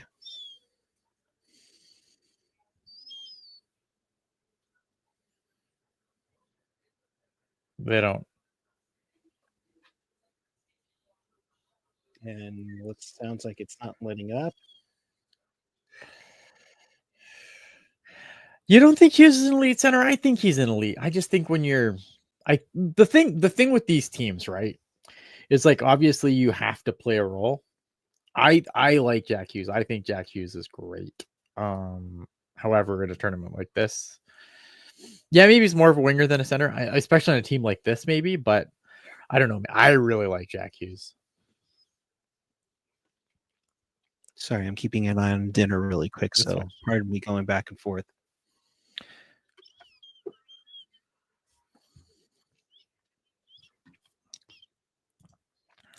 Deborah is saying Kyle Connor. Are you saying Kyle Connor has been disappointing for you, Deborah? Is that what we're saying? I think, again, he's another guy who's playing a role, right? But I think he's such a good goal scorer.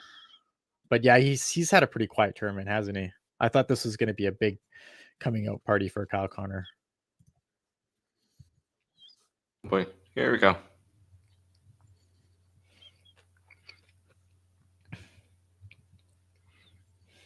It's getting nasty. Yeah, it's going to. Yeah.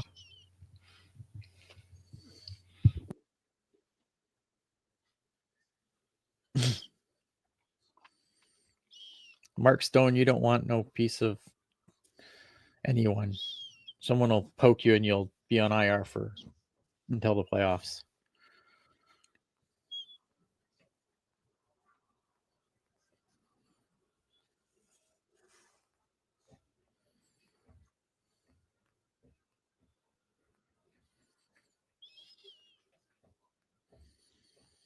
This game. Okay, can we just not do overtime? Deborah says, I think they should have had Matthews winging for Hughes. That'd be fun.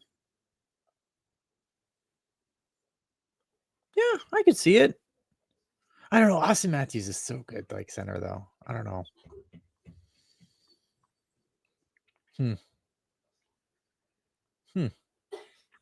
I could see it though.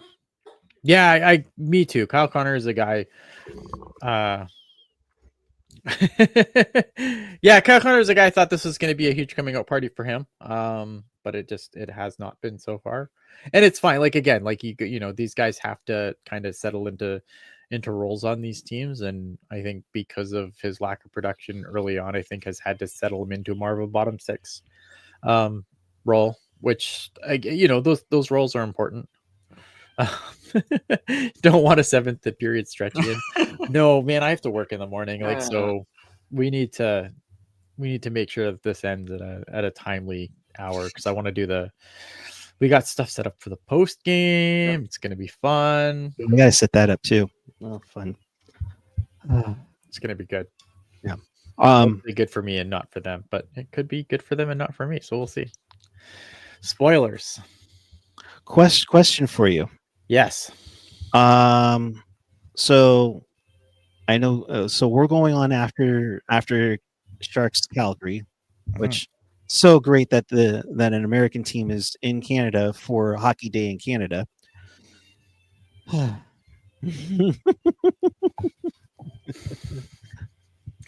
but I get it. You know, first overall pick and yeah, fourth it's gonna be overall awesome. pick. It'll be good. So we'll have some fun. We'll kind of mash up the show since we only got like one game. Yeah. So. Yeah, and we've done this tournament, like we've done everything for this tournament, so it's awesome. Celebrating Eichel has been very impressive. Poor Buffalo, how do you let a play like that go? Sad. Look, man, I mean, Buffalo's got a lot of problems. But I think a lot of their big problem is when you look at the players that they've drafted that were supposed to help turn this thing around, none of them are there anymore. I don't know, man. I don't know what to make of Buffalo. It kind of baffles my mind that they've had so many top 10 picks and are still so tragically ass. Right. But you know, they really dug in their heels about his surgery and he wasn't having it. And you know, as much as it's going to make me throw up on my mouth, kudos for Vegas for you know, not only making the trade but then allowing him to do, you know, giving him the medical autonomy to do what he wanted. It's turned out great for them. Like I hate that I have to juice up Jack Eichel here because obviously Golden Knight and everything, but like he is a guy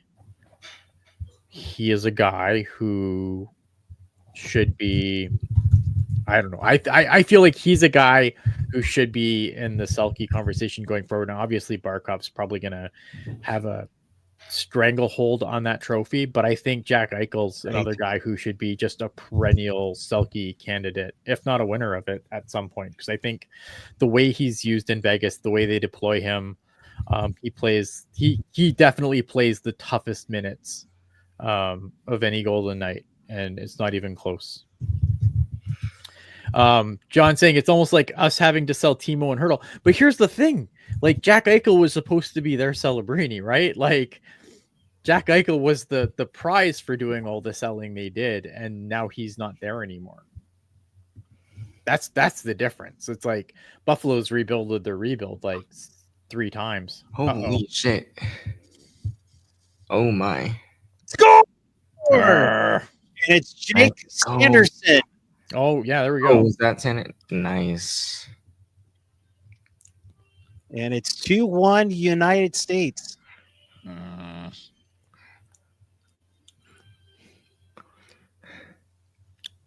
Oh my gosh. All right, let's get another look at this here. So Matthews. Is it Brady Tkachuk in front, causing some chaos with the defense? They try to clear it out, and just a rebound. Yeah. Yeah, it's just, and you got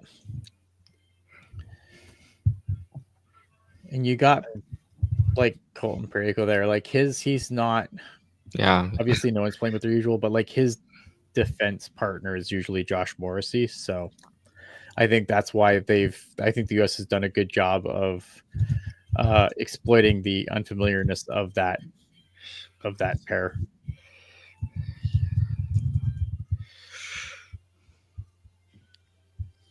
So, But again, like it's not really. I don't really fault Bennington for that. Again, I think it's a defensive breakdown for Team Canada. Yeah. In front of the net. Ian, what size are you? I don't know, large. Like creating havoc, and I don't know what that equates into for jersey sizes. Let me look at my jerseys and I'll tell you what I have up here. if I got you a large, yeah, large.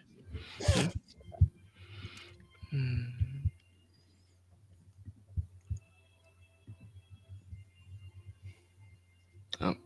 Yeah, the fans are giving it to Bennington, but I don't. It's none of this is his fault. I think he's been fine. Yeah.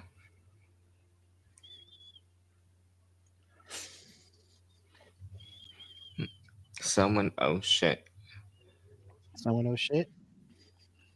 That looked like a trip, perhaps. Yep, and that's going to be a penalty. Mm-hmm.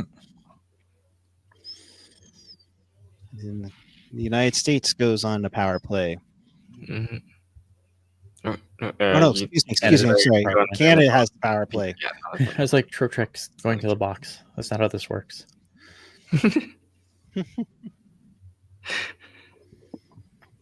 Wait, hold on. So you want to hear something really dumb? What's up?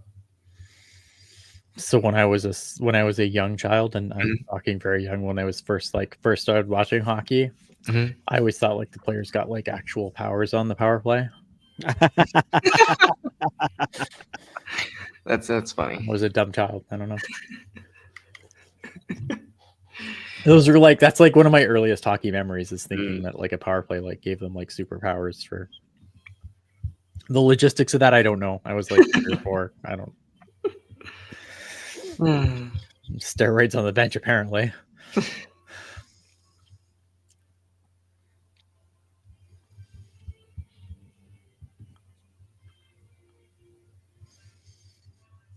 See, this is what happens when we do watch alongs. You can hear about me thinking hockey players get superpowers on the power play. Yeah.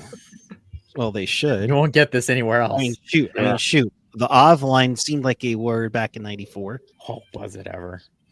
Just dumb. Gosh.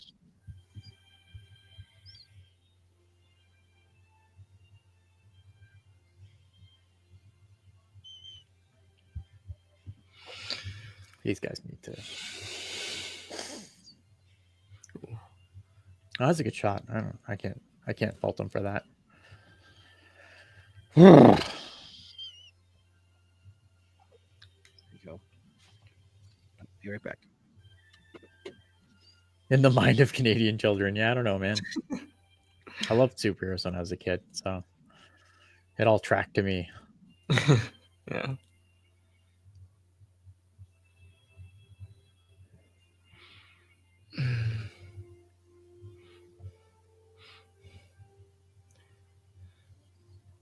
Yeah, they need to get some pucks on net here. Yeah. Oh, come on. Why? Just take it to the net. You're fucking Connor McDavid. Jesus Christ. Oh!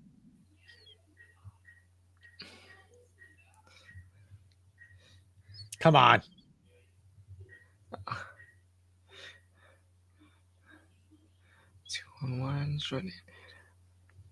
Oh, what a save. That's a big save for them.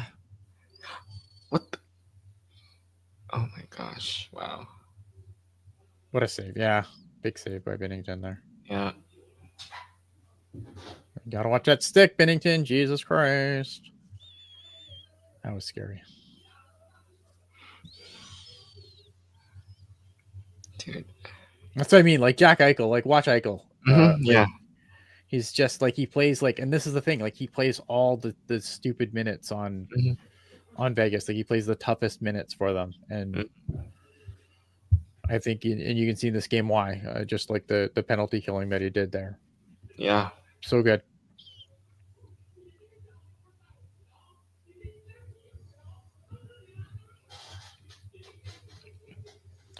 Just so fucking good, unfairly good.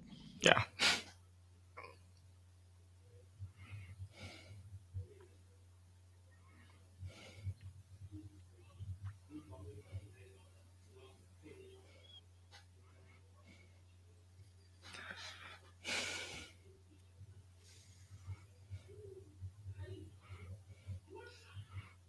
So Yeah. sorry. Sorry. Earlier you were talking about Buffalo in regards with Eichel, and I'm curious what your thoughts on what they should do at this deadline For who? for Buffalo. Oh fuck, I don't know, man. Like the problem for the Buffalo Sabres Mhm. is that you can't sell. I don't know how you sell. Like I don't know what Yeah. you can't sell anything you're doing. That's the Right. problem for Buffalo, right? Like Mhm. this team just needs to be good. Right. But this fan base has already endured enough. Like you Yeah. can't sell them on another rebuild. Right. They are Right. not interested in any more prospect porn. For They've sure. seen all the prospect porn Yeah. they can watch, and a lot of it is blown up in their face. Mhm. I I don't know what you do. Like I think if you probably just have to like swing big in free agency and hope you have enough there to kind of go forward with what you have. You Right. can't sell another rebuild. Right. Right. Yeah. Right? Like if you're a Buffalo fan, like they haven't been in the playoffs for how many years now? Like Yeah. I'm glad for you know what? Mm. Good for Jake Sanderson after Right. everyone was like memeing about him getting murdered by his teammates. Good for him. Yeah. But I mean, for Buffalo, like you got, you finally you have actually some good pieces there. You got Tage Thompson. You Yeah, got, I know Cousins has been floated out there. that's Uh, it. Like I don't know how you sell yeah. anything to that fan base now because that fan base is just so starved for playoff hockey and Right. it's just Yeah. nowhere in sight. Like no, I don't look at Buffalo and I say, "Oh man, they're just they're this free agent away from being really good." Like Yeah. they're just Yeah. No. it's going to have to be like a Cinderella run Yeah. to the playoffs for them, and then how do you build off that, right? Right. Yeah, don't sign Jeff Skinner for 8 years. That's the other thing too. Like when they have gone to free agency, like it has blown up pretty spectacularly in their Yeah. face when they have actually spent the money. And I think now the problem is like, let me just confirm this. Mhm. Since I have a web browser in front of me and I do enjoy talking out of my ass and saying really dumb things. But like, yeah, this is what I thought. Like they have almost 8 million. They have just over $7 million, sorry, in cap space. Like this team, it's hard to be this like Yeah. in the middle Mhm. and you're not even spending to the cap. Right. Right. I don't know. They need something. Yeah. And it does seem like even Lindy Ruff's out of answers as to what the hell you do. Like, I don't know what you do. Well, that's the problem, right? It's like the the smart thing is probably you try to build up what you have, right, but again, like how do you sell that to the fans that right, have had, oh, we got, we didn't get McDavid, we got Jack Eichel, we had like all these guys. right. Yeah. Yeah, So man. I don't know, man. It's tough. Oof. You know what the worst part is though? And then I'll come back to Deborah for a second here. They should go up for sale and relocate. This is bad for Buffalo. The worst part of this is that Buffalo, for a long, long, long, long time, was one of the best like regionally drawing teams in the league. Like their regional numbers were obscenely good. Mm. For people that would tune on and watch the regional broadcast, they were the best team in the league as far as like regional eyeballs. Oh, And more of the stuff. Pagulas have pissed that away. And I don't blame like people for Buffalo for being like whatever. Like Right. your team can only be bad for so long before Right. the apathy sets in, right? Like to use like for an example for me, man, like there's usually this season I've watched pretty much all the Barracuda games.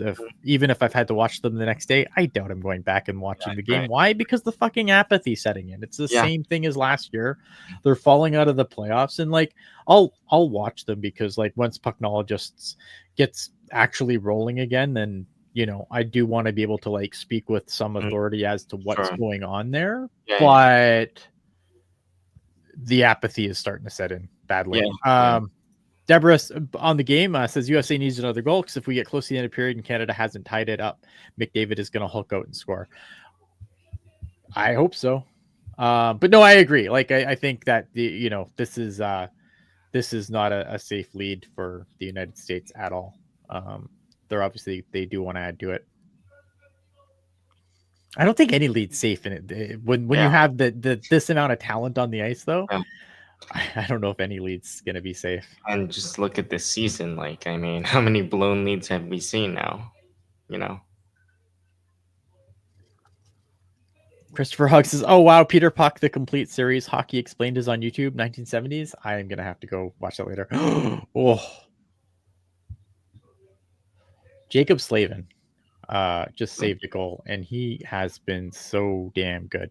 Mm-hmm.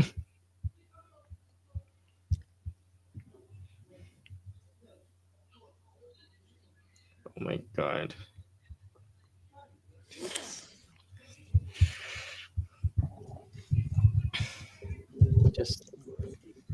But look at like Slavin right on him. Like just he's such like, and this is what he did. This is what he did the first game too. Like just smothers guys. He's so good. Me and Jules were arguing the other day about whether he was rated or underrated, and I think he's rated. I think everyone knows how good of a defensive defenseman Jacob Slavin is. But maybe I'm wrong. I don't know. Rated or underrated? What do you guys think? I think he's rated. I think Jacob Slavin's well known for what he does. I think this tournament's definitely highlighted it, given the guys that he has shut down. But I don't know. Rated. I'm sort of torn because while I hear what you're saying, I also do think he's not a sexy name for on the blue line, and I'm just like that to me already just is already why I think he's kind of still underrated. But that's just me. It's slightly underrated, but he's having his coming out party here. Yeah. I think a lot of people are now noticing it a little bit more. So I think he was underrated coming in. Now he's got the eyeballs. Rated. I don't know, man. It's not like Carolina. Carolina's like, I don't know. They play in the right time zone. Exactly. That's the thing. Yeah. And I'm not saying that like as an East Coast guy, right? But let's be honest. That is that matters. Yeah. Ryan saying one more US goal is pretty much over. Canada hasn't gotten the depth off it. Are you out of your fucking mind? Look up and down this lineup. Don't tell me they don't have it ain't over yet. Offense. It's out of your mind. 6 assists for Zach Werenski. Yeah, Zach Werenski has been great. He's probably, I don't know. I guess is he my MVP? It's hard to go against the Kachuk for like one of the Kachucks for what they've done, because I think they put this team on their back. But man, he's been really good. He might be my MVP, even if it's not the sexy choice. Like I think obviously like Brady Kachuk's probably the sexy choice, but Zach Werenski was probably my MVP for USA.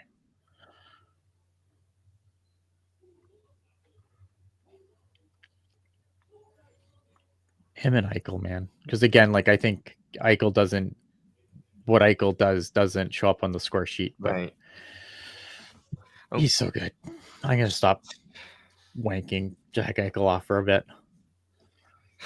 Oh, here we go. Score! Mitchie. Yeah. Marner. This game is tied 2-2. Waka waka. Bennett, yes. It's a third line goal for Team Canada. I didn't even show the By first the way, goal. no depth.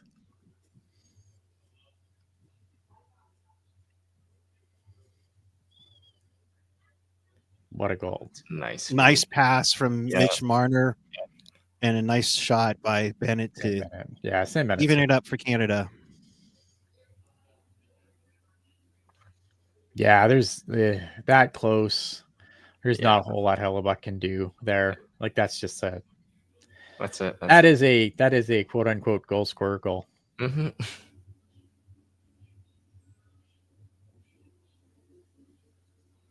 The Leafs guys are coming through both spots. I think Matthew has 2 assists in this game so far, and now Mitchie gets 1.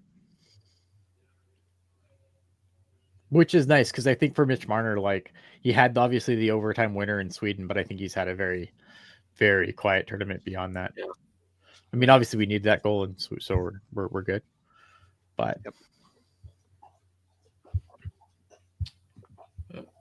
all right, I will be right back again. All righty. Now, how are you feeling? I feel great.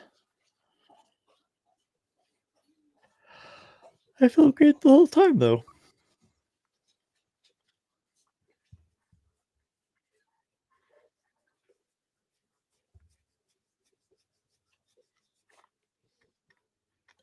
Eyeballs itchy.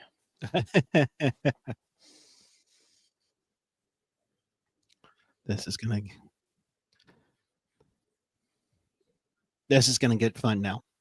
I mean, not that it hasn't been already, but tie score. We're midway through regulation. You know,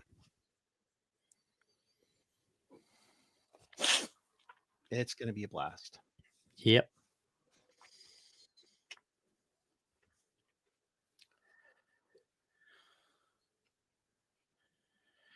All right, chat, help me out. I'm fading. Uh-oh. I mean, if you need to jump off, I mean, I totally understand. I'm not sure the others will, but, you know, I understand. No way, man. I can't leave and just have this turn into a Team USA show. I think I've talked more about Team USA than Team Canada on the show. But still.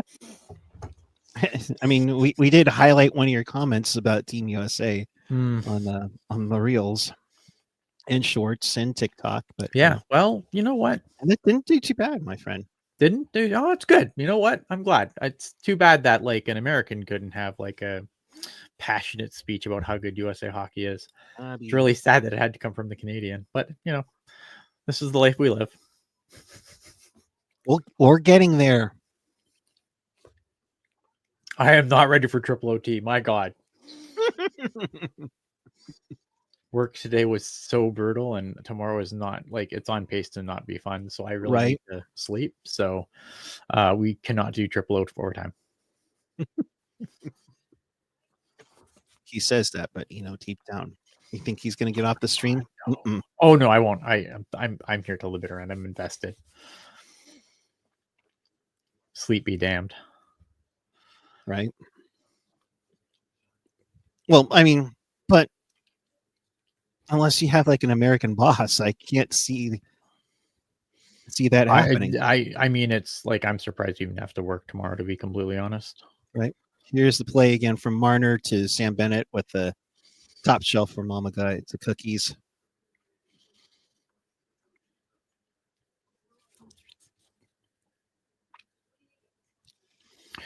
Eight-hour stream. I fucking hope not, man. Good Lord. Be here till 1 a.m., which would be 4 a.m. over there. So you'd be which then I'd be in trouble.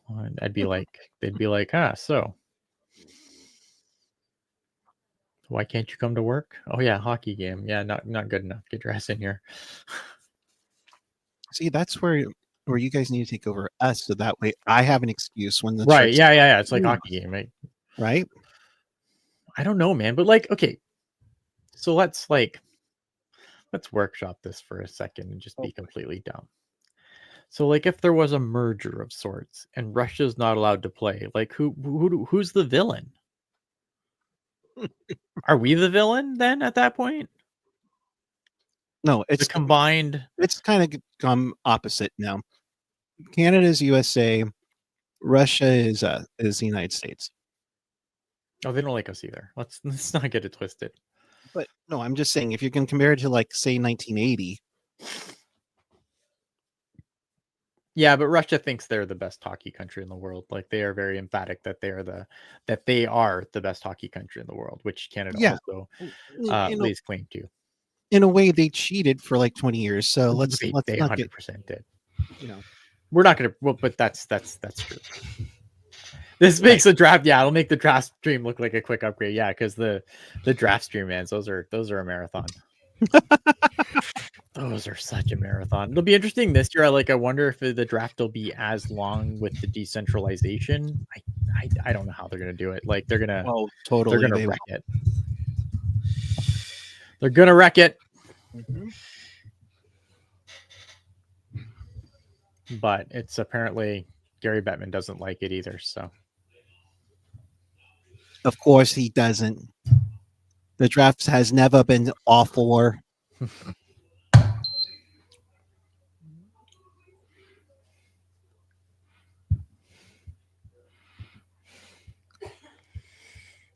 I have 425 left in the second period. 2-2 tie game. 420. I got 413.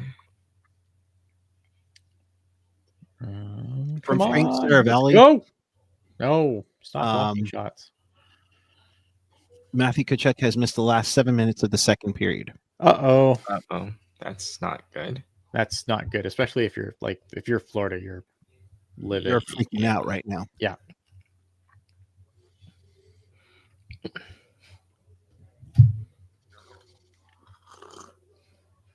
Where is AJ? I don't know. He doesn't care. Yeah.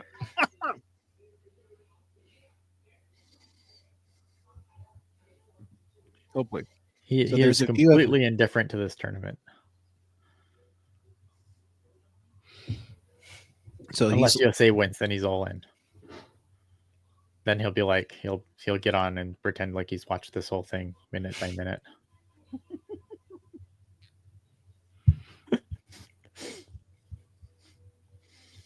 I'm just poking the bear to see if he's around. I gotcha.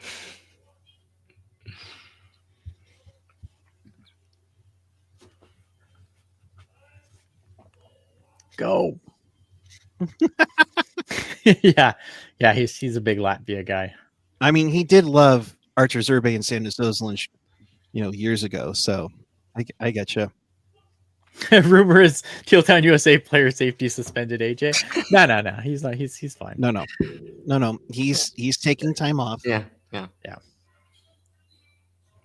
He'll be back. Not this Sunday. Not this Sunday, but next Sunday. Yep. Which I won't be on, which is annoying, but it is what it is. Yeah, but there's a reason why you won't be on. That's true. Yeah, for those that don't know, I'm going to be in Ottawa for the Sharks Sens game on the 1st. Right. So I will not be on the Pucknologists that weekend. At some point, I'll get back on again, though. It'll be good.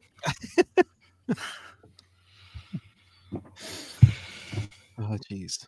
Oh, you guys forgot to tell me to update the ticker.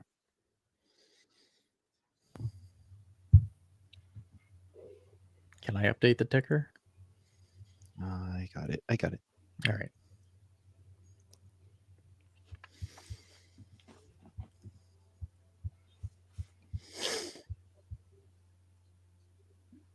Excuse me. Pardon me. Yeah, I'm really forward to going to the game in Ottawa. They need to win a game that I go to though, because I have been to 2 Shark games now, both in Ottawa.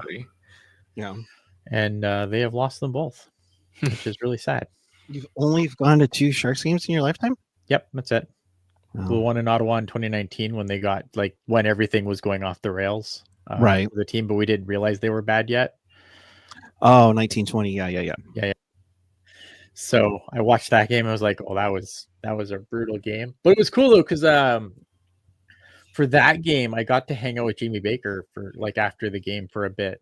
Who nice. Salt of the earth fucking human being. Jesus. Just I cannot say enough complimentary things about Jamie Baker. Just such a good guy. And I'm sad that he's not here anymore, but I get it. He's closer to home now and right and stuff. But yeah, man, I love Jamie Baker. Like, I will fight anyone who says anything negative about him. Yeah, Bakers is Too many passes. Come on, guys. Yep, they're getting a little passy. Go ahead, Yeah. Felix. Sorry. I was just saying Bakes is awesome. That's all. Yeah. That's all I was saying. He's been a freaking phenomenal guy on and off the ice. I know he had his struggles, but I'm glad he's doing good now. For sure, yeah. Let me see if I have probably some pictures from that. I have a couple of pictures with some of the guys too. Let me see if I can find them.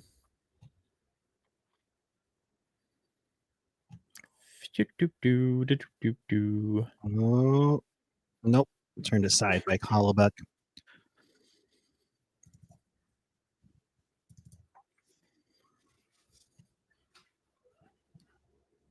Let's hear it out, and we come up to 1 minute remaining in the period. 1 minute.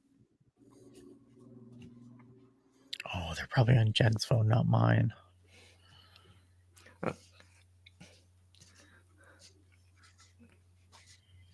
Now 2-on-2, but that goes up into the netting.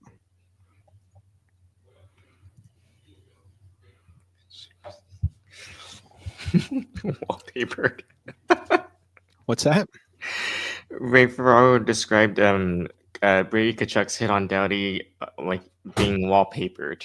Oh. I was like, that's a new one. Channeling his inner Mike Emmerich there. Let me see. I see if I can find. I think Jen's phone would have like the better pictures, unfortunately. But let's see here. I got some Sharks here. Let's take a look. Where is? Oh yeah, here we go.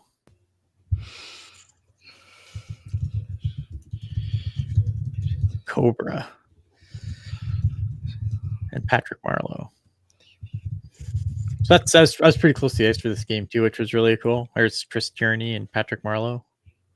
Who was number 7 that year? 1920. 1920. Yeah. Oh, Dylan Gambrell. Oh, it's Gambler. Okay, yeah, that makes sense. That tracks. Who I believe is now with the Blue Jackets minor league team. 10 seconds ago in the period. Canada still has a chance with it. Yes, me too. I agree, John. Like, I just want to be happy and well. And I agreed. I miss him on the broadcast, but his health and well-being are way more important than anything else, obviously. But yeah, just like couldn't have been a nicer guy. Just sat around and chatted with me forever. Like couldn't be a nicer guy. And I have a picture with Timo Meyer somewhere. I don't know. It's on Jen's phone, so I have to plow through my computer and find it.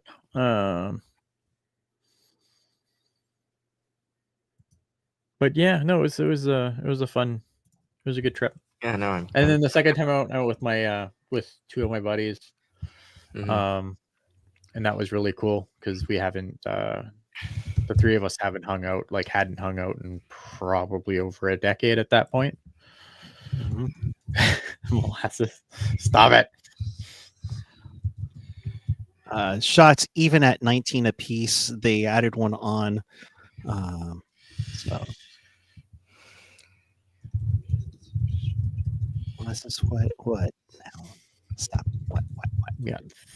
Anyway, all right. So we're at the second intermission here, and so this is gonna be. I mean, I wouldn't want it any other way, though, right? Like this is gonna come right down to the wire, probably. I mean, maybe not. I hope. I would like it to, though.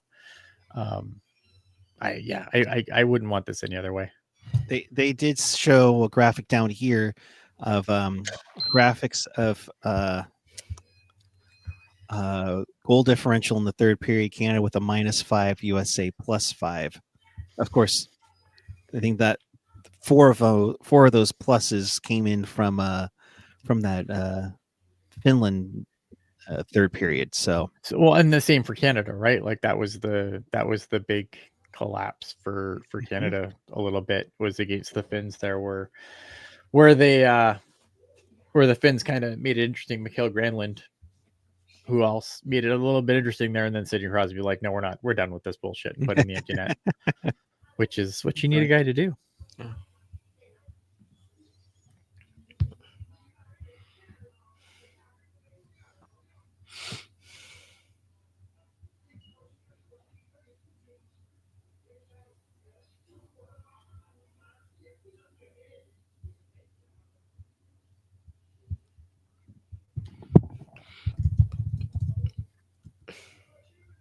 Oh boy. Chat, what do you got for us? Yeah, chat, help me. Andrew Lammy. Thoughts on the 95 San Jose Sharks? Not good. Oh, no, they were good. I mean, I think there were some lofty expectations coming off of that first playoff run in '94. You know, I think Urbe took a step back a little bit. Flaherty came in and did a serviceable job. You know, but definitely the attitude changed once you said goodbye to like Jeff Norton, Todd Ellick, Bob Airy, and you brought in like guys like which Miller was it? Kevin Miller, Craig Janney. I mean, you expected a little. You expected a little more on the scoring side, and Constantine kind of adjusted his way of playing a little bit too, like midway through the year, and they got in the last day of the regular season, leapfrogging LA at the last minute, and then that Calgary series that was crazy. First time that the Sharks would play overtime in the playoffs. You had Ulf Dahlen with the game-winning goal after Theron Fleury takes a dumb penalty in overtime. I remember that series. Yeah, I do remember that series because I remember my dad had money on the Flames, a lot of money on the Flames, and he was so mad. And I'm like bouncing around the house like a moron after that goal, and he's just like, yeah. He's just like not happening. Oh, he was. I feel like he had a lot of money on that game, on that series. I don't know what it was, but it sounds right. Yeah, no, that was a fun year, but and then of course Game 7, Ray Whitney in double overtime. First time the Sharks had gone into double overtime, but just fun year. But unfortunately, you run into the uber juggernaut that was the Red Wings, who were a year out from being humiliated. Yeah. So you knew they were going to come back, and that was a quick, ugly series. Yeah. It was all downhill from there. Yeah. We won't talk about the 73 Seals or the Broad Street Bullies. We weren't alive then. It's true. So, but I mean, obviously 2016 will forever be in our brains, I think, for all of us. But any other year that made you, gets you reminiscing? I mean, obviously 94 comes to mind for me because 2016, 2016. It's funny though, because I just remember, as much as like losing the cup sucked, right? But it was kind of obvious that was the way it was going. Right. This makes me the absolute worst Sharks fan ever. Okay, here we go. I was relieved. I was so burnt out. We were doing because this is before 2016. 2016 was still like the Wild West for us. Yeah. So after darks could be anywhere from like a half an hour to 4 hours because just fucking talk about whatever. I just remember being just so burnt out by the end of that cup final series, and I'm an asshole on YouTube. I'm not so I can't imagine how the people that actually do this for a job, right? Your beat writers and your and everything else, right? And I just I can't imagine what that grind's like for them. I don't have to travel, man. I just sit down at my desk and Right. Right. Yeah. Like I just sit on my desk and talk on YouTube forever. Mm-hmm. But yeah, like those, that was like kind of like the Wild West, and we don't really have everything as refined as we do now, maybe for better or for worse, depending on maybe some of your opinions. But yeah, so some of those shows would be just like, would just be long for no fucking reason, to be 100% honest. But yeah, man, I was just like, I was relieved that it didn't go to 7, just because I was so fucking burnt. It was an incredible time, though. I mean, That was. That Wasn't that? Hold on, sorry to cut you off, Puck Guy, but wasn't that the year that y'all also did the CBS special thing, or that? Yep. They came to my house the morning of game 1. Yep. And it was yeah, when we were on the news, I remember that, because I was on that as well. I showed up and talked on the computer when we were using Skype. Yeah. Oh, we were on Google Hangouts back then. Oh, we were on Google Hangouts. You're right. Yeah. Google Hangouts was so much better than Skype. Oh, I hate Skype. After Darks were the best. Yeah. Oh my gosh. Oh. They could be a little spicy. Somebody got upset about something. Yeah. Oh man. They could get a little spicy. Yeah, I think, what other year really stands out? I'll tell you what, though. Like, usually for me, like, I love hockey. Mm-hmm. Like, I will watch hockey. Like the Stanley Cup playoffs, Sharks in or Sharks out, I'll watch them. Right. The only time I think I ever was just so angry after a series, when the Sharks got reverse swept by the Kings. Oh boy. Yeah. I don't think that was first round. First round. Yeah, and I didn't watch round 2 or 3. That's how angry I was. Like, for me to not watch any, like, I didn't watch anything till the final, because I was just that fucking angry. I don't and blame over you. it. Yeah, I know. The worst part is then you see the and then watch the transpired. when the excuse me. So it's funny, like not funny how fun, but like I actually remember where I was when like that series was like ending, and I was actually on the East Coast. I was like during my DC trip, like my trip through DC, and like wherever the hell else I went. But yeah, I was literally in DC, I was either in New York or DC, in my hotel room, hoping that what was coming wasn't actually what was about to happen. But obviously, right. Yeah, I think that's the most, like, just over hockey. Like, I had to take a break, because like I was just that destroyed about it. And that's never happened to me before. Like, Sharks bad, whatever. Like, I'll still watch, as you obviously know by now. And even other losses in the playoffs, like, yeah, some of them really sucked. Like, there was definitely times where the Sharks, would get up in a series and then end up losing it or whatever. But yeah, I think the reverse sweep was the only time where I just had to completely just disconnect from hockey, because I was just so disgusted by it, and I just couldn't. I think I tried watching another series, and it would just make me angry. Oh, but understandable. Yeah, for sure. Because it was just, yeah, I mean, just crazy. So yeah, that's the highs and lows. That was definitely the lowest. I think. Whereas no more hockey for me. Right. So I have 2 memorable ones, and first one is that series against Detroit, like the 2011, I'd say. When we finally, Yep. Oh, and that was my first exposure to playoff hockey, like literally Sharks playoff hockey, and obviously beat them that was so fun. bad they had to put them in the Eastern Conference. You're right.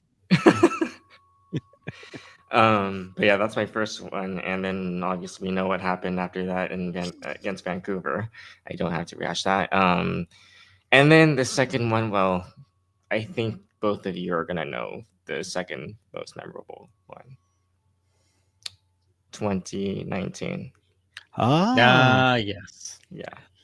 That I'll say, I'm glad I convinced myself to go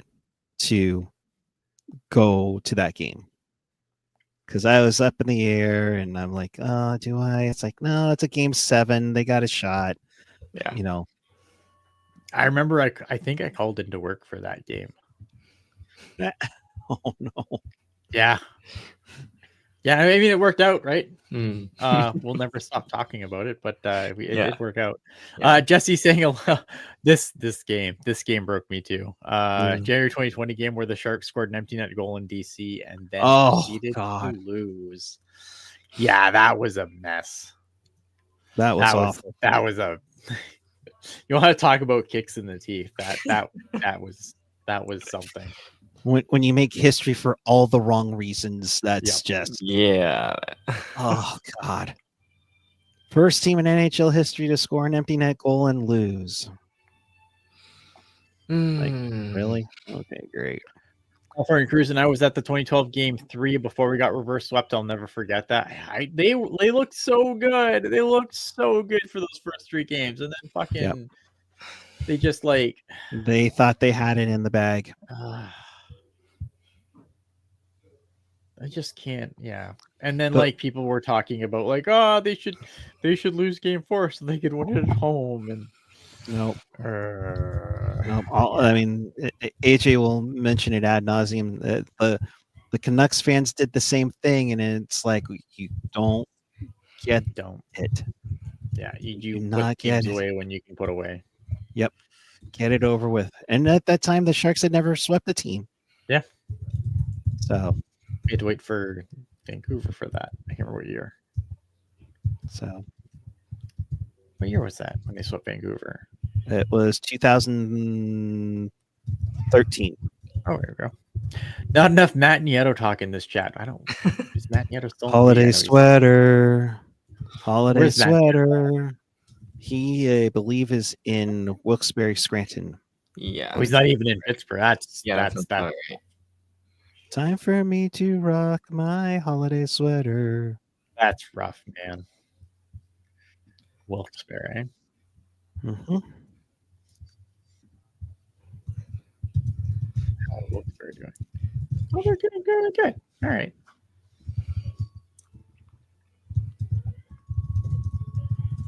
Oh, John, I was at the Miracle in Manchester before the Sharks existed. Lived in LA at the time. I was in heaven, and then the Sharks were born and immediately hated the Kings. That's good to hear that. But I mean, that's crazy. That was a crazy game. Yeah, I think it's also crazy to go from being a Kings fan to a Sharks fan, but that's awesome. I mean, you picked the better team, maybe not Stanley Cup wise, but but the jerseys are way better at least. Oh man. Yeah, I talked about this. I'm sure I talked about this on the last time we did this. I was a Montreal Canadiens fan before. Yeah, I was a Sharks fan because and the reason I became a Sharks fan was one. Look at the jersey. I think Sharks came in the league. I think it was 11-ish. And you look at that jersey and you're like, how cool is this? No one said, hey, Ian, they play at 10:30 at night, you idiot. Something I learned later. But I just was I wanted to see the history of the team and not be told the history of the team. Right. And maybe the allure too of the being on the ground floor of something different. Yeah, that's what I wanted, right? I wanted to, regardless of what happened, it was going to be good. Now you could say that I should have probably waited a year, maybe 2, depending on who you want to pick for teams that have gone on to win Stanley Cups, basically picking anyone but Ottawa. And that might have worked out better for me, but here I am. Right.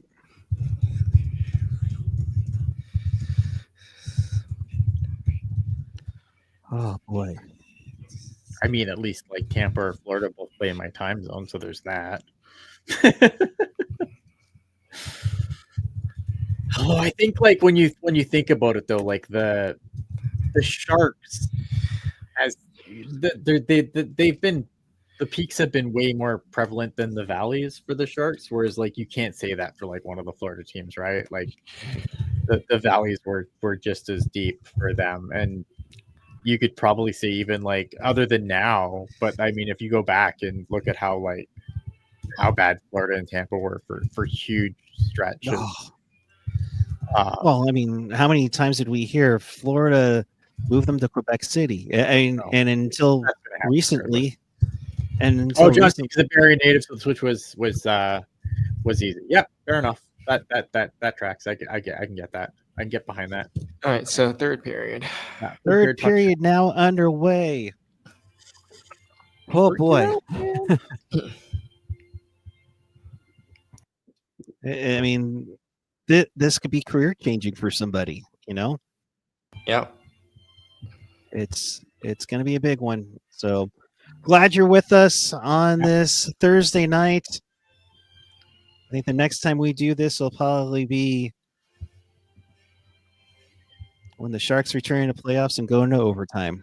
Yep. Yeah, the first 2 years were pretty brutal. The thing too is so the question I obviously get asked a lot was like in the early '90s, how does one in Canada watch a San Jose Sharks game? I was going to ask you that. Question is I had one of those big satellite dishes in my backyard, and you could like there was like I don't know, like one of the old big ones, right? Like the first ones that came out before like the mini dishes came out that the companies owned. Mm-hmm. And the San Jose Sharks games, like they were never like officially on a channel, but like you would get you could flip through channels and just find stuff that was being streamed for syndication or whatever. And the Sharks games were one of those things where you could find it just on you'd have to flip through like a certain range of channels and you would generally find the Sharks game. Like from on the Sharks feed, right? So you had the Sharks feed. Right, yes. Oh, awesome. I don't remember what channel, like what I don't remember what channel it was, like the network. Sports channel, KICU. Yeah, that's right. And with and that's how I watched. So I watched a lot of Sharks games that way when I was obviously able to step and watch them. So, and then like obviously like I was like a Sports Center kid, so like in the morning. Oh yeah, I just lived through highlights like as one did at that time. When Sports Center was Sports Center, and I mean, what was it? TSN Sports Desk at the time too. Yeah, Sports Desk, yeah. So I mean, you had them all. Every now and then, I go down the rabbit hole just to find some classic stuff, and those bring back memories. You know. What was your first exposure to hockey? So for me, it was 91. So we had started hearing rumors that the North Stars were going to move to Oakland. That's what the Gunn brothers wanted to do originally at first. And then that kind of went by the wayside. And, because we got a 2-0 for the Americans, stopped by Bennington. Oh boy, that was a bad line change for Team Canada there. Not pretty. Was it ever? Boy, howdy. Yeah, basically. And the gate opens up on McDavid. Yikes. But getting back to that, so the North Stars were on the verge of moving, and then they said, nope, we're going to give the NHL team to San Jose. And right. And of course, when the jerseys get unveiled and everything, I mean, I was already a big guy of like the teal and the, more so turquoise, I guess it was at the time. But the logos and the jerseys were so cool. I mean, oh wow, a Danny Healy Sharks jersey I just saw in the crowd. Nice. Black armor or teal? Teal. Nice. But it just became snowballs. Redski, stop! Oh, where's that puck? Oh, Canada needs to tighten up their defense here. This is can already tell I'm still ahead, y'all. Yeah, we'll talk about this since I want to get to Rec Room for Oblivion here. I was a Hartford Whalers fan and an LA Kings fan growing up. I was living in Santa Rosa when the Sharks were born, and a roommate watched all the games. So here we are. That's awesome, man. Yeah, no, that's Nice. and I know. Oh, go ahead, Felix. Sorry. no, and I was gonna say, sorry, once I get to the comment, yeah, and I was just gonna say like that somehow that brought up some expansion news, which we'll obviously talk about much later on the show. But no, I think that's really awesome. Yeah, I mean, it started in 1988. I think the Kings, was it 88 or 89? I believe there was a preseason game that was here at the Oakland Coliseum Arena. Obviously, they could still, make the ice at the old arena where the Seals played, and that sold out in about 90 minutes. So 15,000 seat crowd. Was just excited to have Gretzky and the Winnipeg Jets come to town for neutral site preseason game. That piqued the interest. I mean, I didn't get to go to that, but my first Sharks game was my first game ever. Was the final game of the first year where the Sharks lost to Winnipeg, if I'm not mistaken. But it was just, I was already in love with it. I was already doing rollerblading, and then I hurt my knee in '92, and they said, you're still growing. You can't do any surgery, so go. Oh shit! Skate. Damn. Yeah. So the North Stars, the Sharks expand. Like the Sharks, when you go back and look at it, right, and it's like the way that whole thing went down with the team getting split between like the North Stars and then like the expansion, because they had an expansion draft and a dispersal draft, right? Right. So it was it was a dispersal draft first. Yeah. They wreaked havoc of the North Stars thing, and then there was nothing there. Yeah. Nothing there. And then, the restrictions on the expansion team where you basically, all right, so if the North Stars pick one from the Islanders, or no, Sharks picked one from the Islanders, then you had to pick a player from another team. Mm-hmm. So basically you couldn't go and, no team lost two players in the draft. Right. Everybody lost one. Yeah, right. And that was such a clown show. The NHL. You have to remember too, like this is pre-Bettman. Yeah. If you think the NHL now under Bettman is a clown show, fuck. Hit the post with the shot. Oh, the pre-Bettman NHL was even more of a clown car show. Oh, it was a joke. JT Miller, and that goes I. Yeah, it's just craziness, And then they got rid of Ziegler. Was it Gil Stein was like the interim president until they named their first commissioner? I think it wasn't. No, because say Pat Falloon, I think we have this wrong, John. Because I feel like Pat Falloon, they weren't allowed to draft first overall. They were given the second overall pick. Right. Because they weren't going to gift because Eric Lindros was like a huge deal, and they weren't just going to gift them to the. Because I don't think the NHL really liked the way the Guns went about things. Well, they wanted to get in a year early. They were expecting three expansion teams. It was the first. This is before they even dropped the puck when they drafted Falloon. Yeah. So. But yeah, I think that was part of the deal. Plus, I think the part of the deal with the North Stars is that, if you're going to take from another existing team, and let's be honest, it was originally going to be like 40 players from the North Stars. Yeah. And the thing is, like, a lot of people get heated about the Pat Falloon pick, but like, scouting. Oh my god. Yeah, I mean, obviously, like Lindros goes first, Niedermayer goes third. Not a great look, but like, I think at the time, given what scouting was, like, scouting wasn't nearly as good as it was now, and Here's a trivia question: Who has the most points in a Memorial Cup run? The answer is still Pat Falloon. So I mean, it's I don't know, man. I think like it didn't work out, obviously, but I don't think it was a bad pick given what they knew at the time. Niedermeyer would have been better for sure. Lindros obviously was never an option. But yeah. Not to mention player development as a whole just wasn't really. Yeah, it was a completely different thing. Ray Whitney drafted in the second round that season, I believe. That year, that draft. Yeah, I mean, it was great.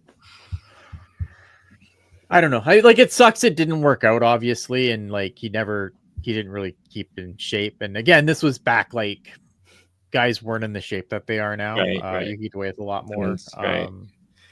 No guys would come into camp super out of shape. Like that.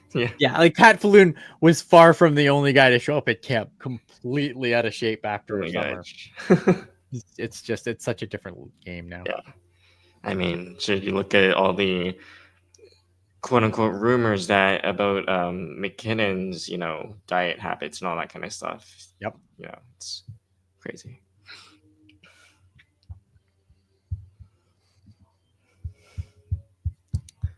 Crazy.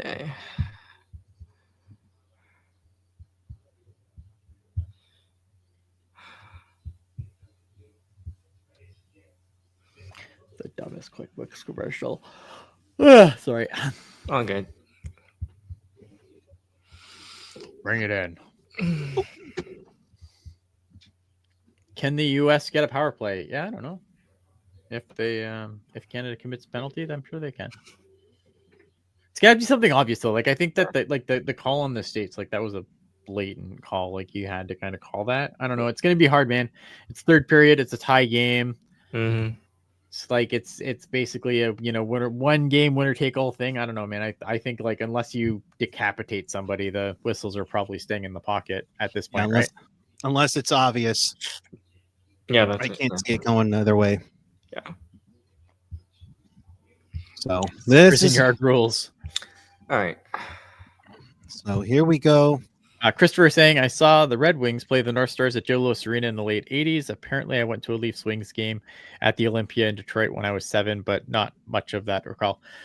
Yeah, I mean, so for me, like I went to Greyhound games. My dad used to take me to Greyhound games all the time, which is the local Ontario Hockey League team, obviously. Yeah. But yeah, just because, again, like where I live, I'm not really close. Like I have to do a fair bit of traveling to go to an NHL game, and plus he was a Montreal fan, so that's I think if you want to drive straight through to Montreal, that would probably be about a 10-hour drive from here. So that was just never on the, which sucks because I would have loved to go watch a game in the Forum. Sure, right.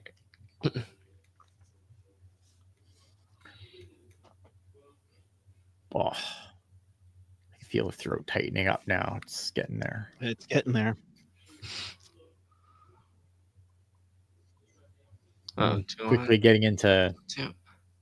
Yeah, we're quickly getting into next goal win territory. Yeah, we are. Yep. That's a good block. Nice block by Slavin again. Yeah, Slavin. I mean, Jacob Slavin. He's really coming out big time. Good. So good. He's like Prime Classic, only can put actual points on the board. Good Lord, that is a block. Yes, he's. I mean, that's the best comparable I have. For Slavin is he's Prime Classic, man. You look at this replay. Mm-hmm. I know. Kick Slavin a beauty. Mm. Slavin. Oh man. He played nearly 20 minutes of ice time tonight. So but yeah, I think being there year 1, year 2, and I know Ian, you jumped on it. I know.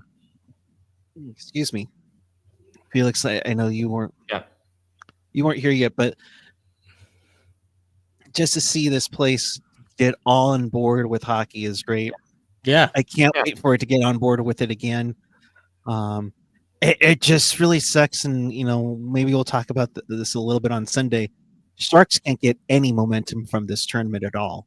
Yeah. No, The only thing they get is, I think, but what they did gain from this is rest, which Right. is important because I think like they're probably closer to. I think there's only a couple of guys right now that are still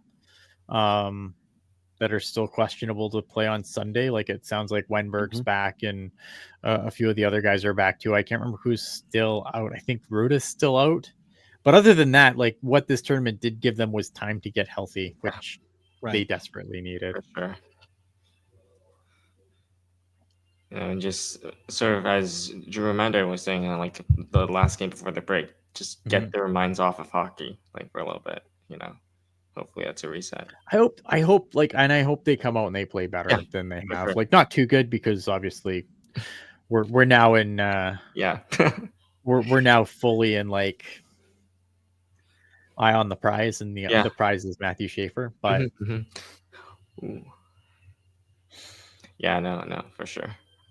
Time to get healthy and exactly, Prisby Life. Time to get healthy ahead of the trade deadline. You can't trade injured players. Yeah. So 100%. Not wrong. That's it. That is what this break has given them, is giving them guys time to get healthy and have a good showing before the trade deadline, which I believe is March 7th. And that's what's important for this team. It's healthy guys getting traded for parts and Matthew Schaefer. Yeah. Yeah, that is the big one. Yeah. I mean, but my point is that to get any momentum for this to sell tickets, to get anything, it's tough. The Sharks go on a 7-game road trip. They won't have played a home game in a month. And granted, you're one of two teams that didn't have a representative in this tournament. Right. Yeah. And not the least of which the whole debacle. I know you've told me in this the Bay before. Area. Who is the other team that doesn't have a rep? Washington. How does Washington not have a rep? They didn't take John Carlson. They didn't take Logan Thompson. And unless Ovechkin, changes passports, which can happen. Yeah, fair enough. Okay, that tracks. I just think it's crazy. The best team in hockey, and there's nobody there. Nice like record wise, they're one of the best teams in hockey. Oh yeah. I mean, look, if they somehow expanded this from 4 nations to the country Ovi represents, then this would be a different conversation. Yeah, for sure. There will be somebody from. Oh goodness. There'll be a representative of the Sharks wise in the Olympics next year. Sure. Yeah. They probably won't have cool jerseys like this, but no pressure, Nike. Have fun trying to replicate this because. Oh shit. And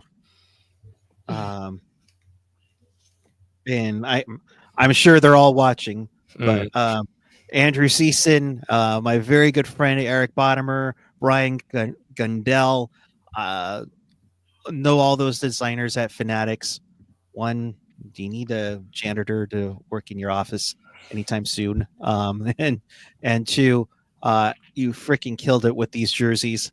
I still contemplate myself on actually getting a Canada jersey after this whole thing is done.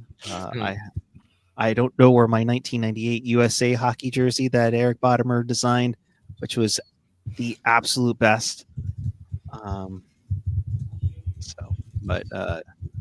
Yes, you're getting your shout out. You're getting your flowers, Fanatics. You did a heck of a job with the design of these jerseys. Wish you had more available. So, yeah, but I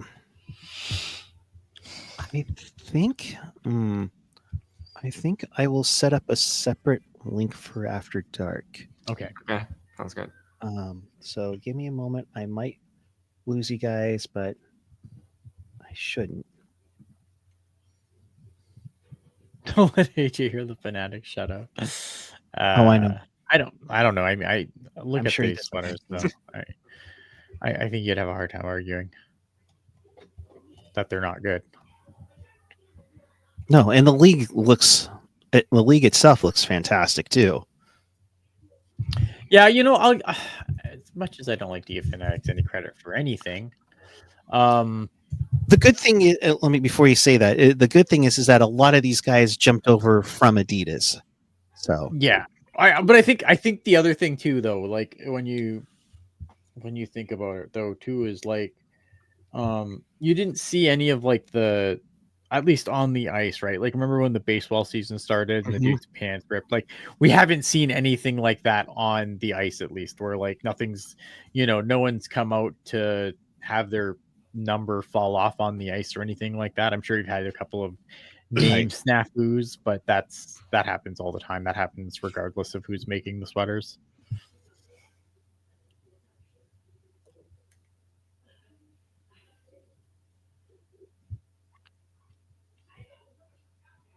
I don't think Matthew Tkachuk's played since the second day. He hasn't been back yet. I don't Yeah, I think I've haven't. seen him. Let me check the score sheet in a sec here. Let's see if I can. It's like Jake Gensel's taken his spot on the line with Eichel and Brady.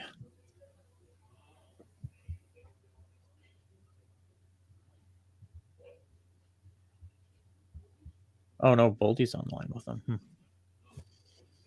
Interesting. No shifts for Matthew Tkachuk either in the third. Yeah. Oh. Hey guys, let's stop letting a fucking shooting gallery on Bennington, please.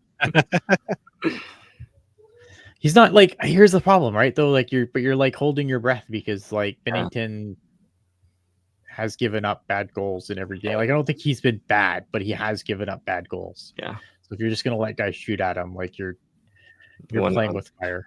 Ooh, good fire that I don't want to play with here. And Team USA is really look out, get back. Really controlled play here last little bit. And they just can't get anything going. There we go. Oh, McDavid. No. Yeah, these guys are just not passing clean enough.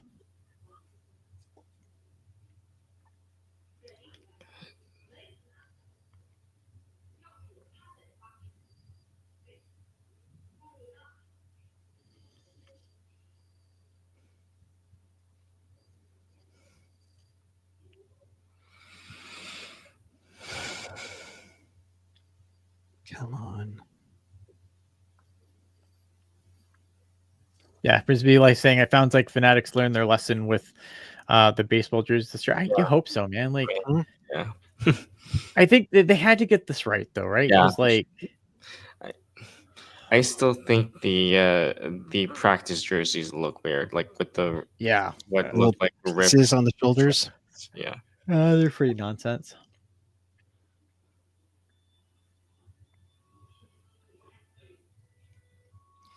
Come on.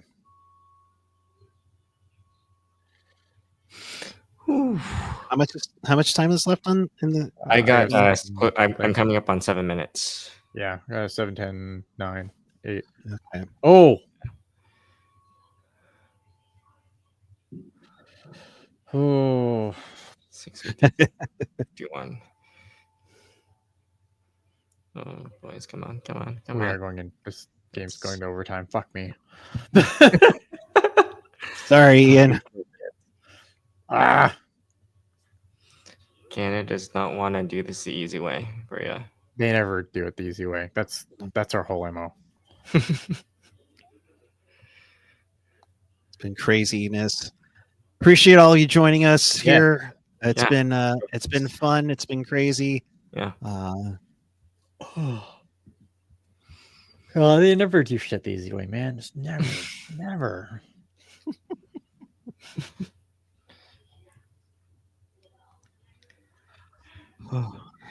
Getting close to 6 minutes now. Oh boy. 6. I got 6:31, 6:30. Yeah. So you're a little bit ahead of me. Oh. I need a commercial break. I need to use the washroom. Let's go. Someone hold the puck. Give me a TV timeout. At least those are long, this one. Have you noticed any difference? I just noticed the intermission's been longer. Probably. Ian staying up for the 5 OT game. I don't put that evil into the air, man. I can't do 5 OTs. I don't want to I think I'd be just really boring.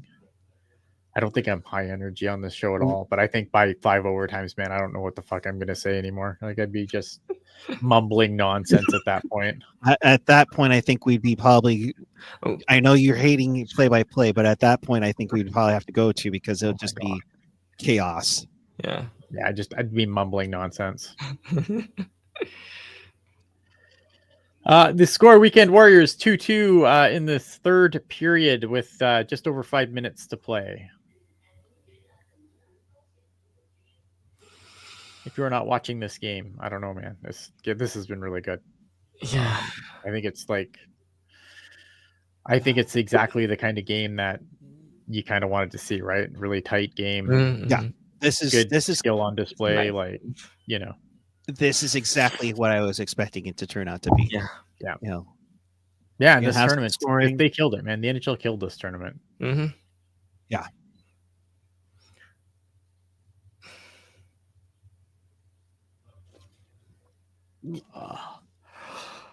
Come on, boys. 4:45 to go in regulation. Yep. Oh boy. 4:36 now. All right, come on. Okay, shot on that. Here's the whistle. And I need a TV timeout. Yep. There's your TV water. Go. All right, I'm out of here. I'll be right back.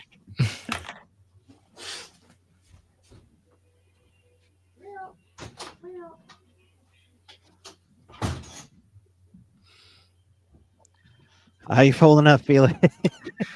Good.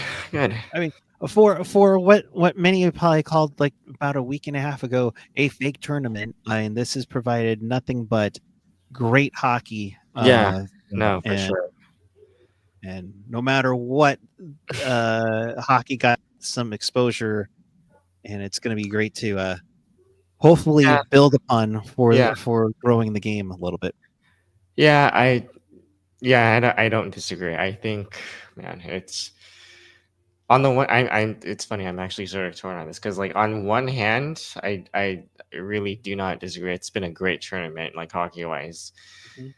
On another, I mean, it definitely could have gone differently than it turned out to be. But I mean, I guess it is what it is at this point. So, like,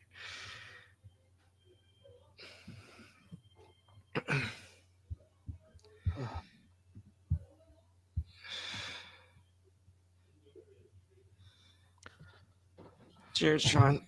Cheers.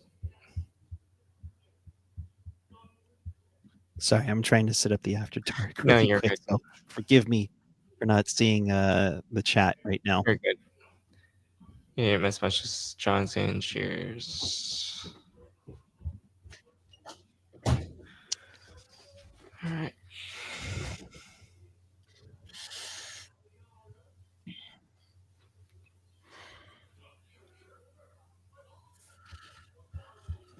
All right.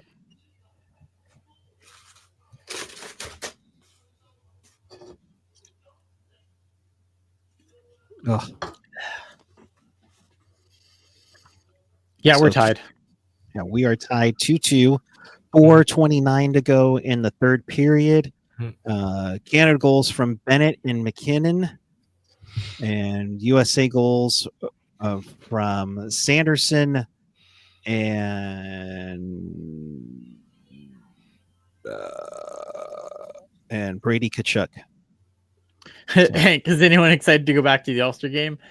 Fuck no. No, I feel. Although, you know what, I will say, like, the one thing that has kind of annoyed me a little bit is like, the NBA All-Star game's dumb. Look at this. This is so awesome. Like, the NHL All-Star game isn't a fucking tire fire. Right. So, like this, don't get me wrong, I will take this over the All-Star game every time, but like, I don't know, man. I think it's more so that sit down and NHL people. Sure, but I think it's more so that the NBA All-Star. I just think apparently just from the sentiment I've been getting is that the All-Star concept is just not great across the sports. So it's never going to be a competitive game. Yeah. Like it's never going to be that. It doesn't matter how they incentivize it. It's never going to be a good game, right? Yeah. It's for the All-Star games for kids and sponsors, man. That's what it's for. Yeah. Gotta love. I don't know if you're seeing online blowing up, but chant of Johnny Hockey. Yeah, just went over TD Garden. That's great. Okay. Great to hear. I did not catch that. So, but yeah, no, like basically the NBA. I know that we're not a basketball podcast, obviously, but like the NBA needs to figure out a way to get its players to care more. That's kind of. But it's not this. It's the same thing in every sport. Like, if they did the All-Star game instead of this, people don't care either. The only reason people care about this is because they're wearing they're playing for the flag, right? Right. They're playing for their thing, and they're trying to obviously not only they're playing for the flag, but they're also playing for not only for this tournament for spots on the Olympic team, which is next year. Yeah, and that's a big one too. Is that you're potentially playing for your Olympic spot, right? Yeah, like if you have a rough tournament here, oh god. Yeah. David, 251, 250, 249 left. It's getting down to about 4 seconds behind you right now. I did. Deborah asking, why do you think there haven't been many penalties in this tournament compared to the regular season? Because you have all the best players playing. I think that all these players are the, whether you're a first liner or fourth liner, you're the best players on your team. I think that lends itself to better hockey. I think in a game like this specifically, it's NHL refs. It's like I said, it's going to be prison yard rules. Unless if you blatantly do something that you have to call, they're not calling it. Yeah. Just like this they've called this game like you would call a game 7. I just think that. But as to why maybe there's less penalties overall, I think it's a better game. Yeah. When everyone's an all-star, except for obviously USA Canada round 1, because that game had a lot of penalty minutes. Right. All in the first period. Yep. And a lot of that in like the first 9 seconds. Right. The league could probably thank the Kachuk brothers for maybe fixing it. Cannon with the chance, and that's stopped by Hellebuyck. They'll hang on with 1:29 to go in regulation. Mm-hmm. God damn it. Oh boy. Okay. We just wouldn't have it any other way, would we? Mark's asking if we saw about PK Subban talking about the LCL. Yeah, again, I get it. I think again, I think this is really good, but I think comparing this to an All-Star game is really dumb, because again, if this was the NHL All-Star game, it would draw less eyeballs than the NBA All-Star game, and it would be no one would give a shit, right? If it was an NHL All-Star game. So I just think of course people outside of hockey don't get that this is not an All-Star game. So no, and this was mentioned on everywhere, like after midnight had a show or had a segment about it. Mm-hmm. I mean, little by little. Meanwhile, in the Bay Area, we were talking about the NBA All-Star Game, so of course there was just. I mean, to be fair, also, it was gonna get mentioned regardless, but the All-Star events happening in like San Francisco and right, yeah. It's and then the NBA paid off ABC to make sure that the parade was on instead of the game. Yeah. Now. I said, what if they kicked the All-Star game and just did skill stuff incentivized with cash prizes or donations charities? I mean, that would be cool. Like, the skills competition is the highlight of the All-Star weekend, in my opinion. I can't breathe. Canada coming on with a late rush here with 15 seconds left. Mm-hmm. Jesus Christ. Come on. USA gets it out, but 10 seconds ago, car stopped. 5.6 left. Lordy. And, well, breathe for now. Oh, boy. How are we doing? Yeah, PK called out the NBA players for having no heart. See, I don't And I don't know about that. I can't speak to that. I'm not a basketball guy at all. I'm not going to pretend I am. So I can't, like, I don't want to speak to that, obviously, because Right. I would say, if you're going to mention that there is, well, face off one, Taves gets a shot blocked, and we are going to overtime. Fuck. All right. Okay. well, of course we are. Here's what I will, at least from my sort of, I don't even watch basketball at all, but obviously the exposure through the media, like the local media and all that. But like, I guess one, it doesn't really help that they're paid as much as they are, and two, I feel like basketball as a whole, like hockey, is going through a lot of transformative like stuff to it. Um, like I feel like, hold on, let me mute my thing. I just feel like, because currently the way basketball is playing, I know more and more people dislike this now. Like this is a big reason more and more people dislike basketball is because Steph Curry introduced threes into the game, and so now all players will shoot or threes, and it's like they don't know how to do anything else. Whereas you look at the game, the way the game used to be played, um, again, limited exposure, but from what I remember, it was you would have to literally go up. And granted, players still do this, they still do their slam dunks and all that, but like they got to the bucket more. We'll just say that, and I feel like that's another big thing that basketball is sort of grappling with.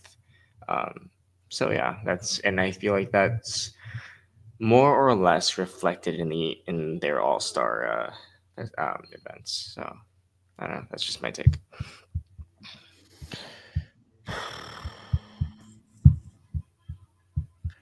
Yeah, I don't know. Like again, I don't really watch basketball, but like I know we always make fun of other sports where it's like, you know, guys like playing with like, and I think the hockey players are dumb. Like I think there's some injuries that they play through that are really fucking stupid.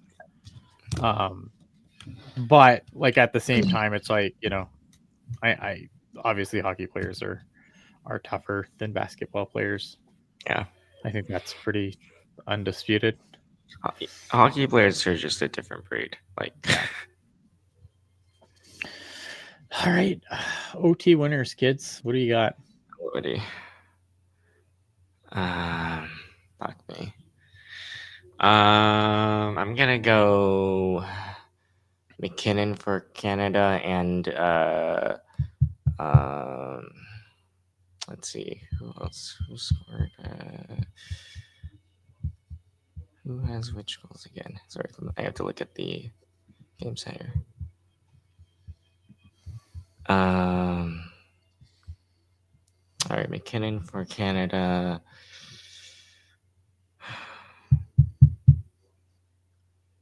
Brady Kachuk has not taken a shift, I don't think.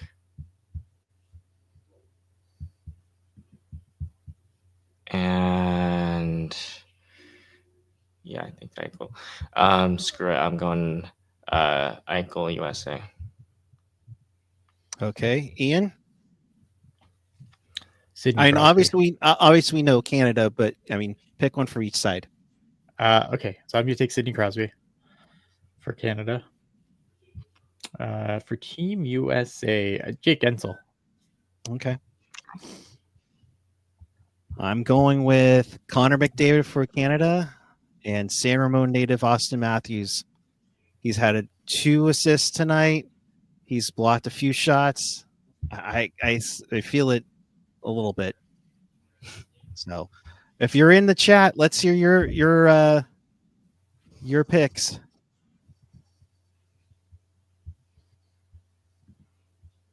Troy B saying nothing wrong with hearing Johnny Hockey chants, but go Canada, go! Absolutely. Hot Wheels is saying Slavin Kreider. Those guys both play for the same team. Yep. Hank Vesuvius obviously going for Brady Kachuk, Team USA.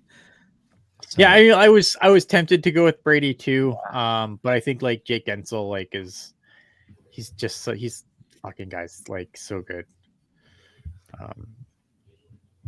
Let's be real here. If Matthew Kachuk doesn't take a shift in overtime, he's in some world of hurt. But even if you're not, yeah. Okay, this is interesting. So Frank Savali tweeting Jacob Slavin is the poster child for why a second NHL award should be created for defensive defensemen. Thoughts? I think that when you look at guys like, because the way it's always pitched is like a Selke for defensemen, right? Yeah. So most of the Selke guys generally still put up points, right? So, and then at that point, isn't it just the Norris? Like, I think it's like it's a good idea in theory, but I just think in practice, what are you gonna like? How are you gonna vote on it, right? Like, is it gonna be like a plus minus award? Like, I don't know, man. It just like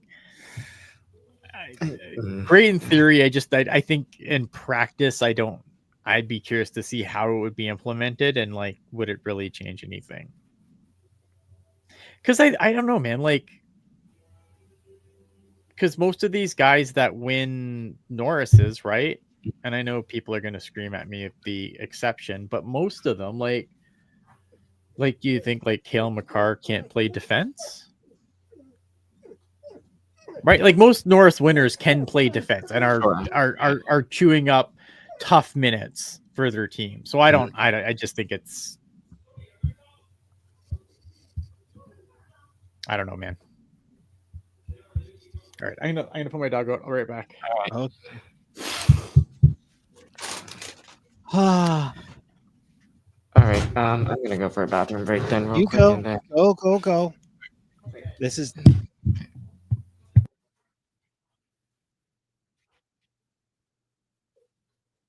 It is.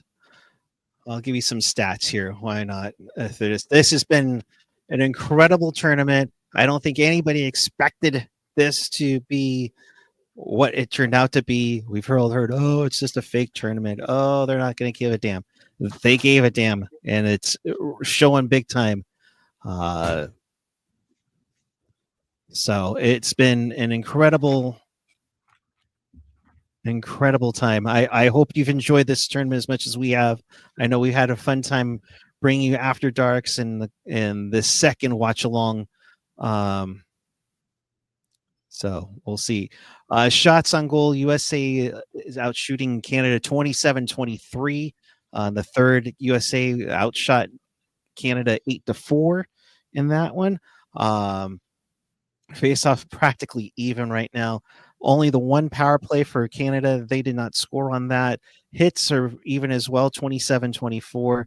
I mean, giveaways about even. Takeaways are even at this point. Time on ice for Team USA. Just making sure I'm seeing it right. Matthew Tkachuk has not played a shift since the 16:15 mark of the second period, and there was a 7-minute gap in between there. So be interesting to see how it goes. Like I said just a moment ago, if he doesn't get a shift in the overtime, he's in a world of hurt right now. So we'll see how that goes. Imagine not playing in a tie game. Like, I think in overtime in a championship. Yeah, I mean, like he hasn't. But I mean, it's been a tie game, right? So if you're not coming out for, if you're not healthy enough to play the third period in a tie game, I can't imagine him coming out for overtime. Right. Like, I just can't imagine it. Yeah. Weird. Because you don't want to come out and hobble. You know, no, you don't want to have a turnover and be hurt. Hobbled around and then, and then give up a goal, because then you're not helping your team at all. Like, I think if he had anything, he'd playing in the third period. But stranger things have happened, so we'll see. It's weird watching a game where the Sharks are 50-12. Right? Yeah. That's coming up on Sunday as the Sharks take on the Calgary Flames. That's a 5:00 start on Sunday. So the After Dark takeover of our Pucknologist takeover of After Dark will happen roughly about 7:35 after the game is over. So Who's doing that one? I so far I am. Maybe I'll jump on. If no one else jumps in, maybe Well, I'll we stay awake. maybe we need to bully Jules to jump in so that way Where you is can fall Jules? asleep. She's at rehearsal right now. Oh, whatever. She's hating life right now. I want to text her like, Jules, you, oh my God, what are you doing? But yeah.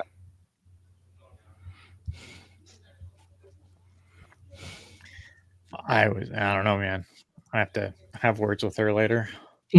Right? Yeah. Jacob Slavin.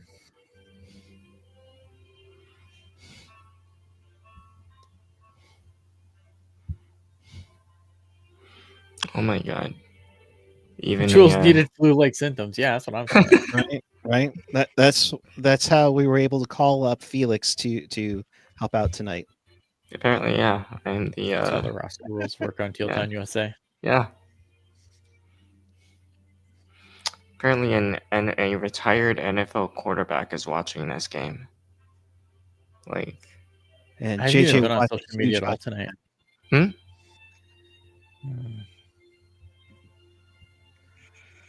Ah.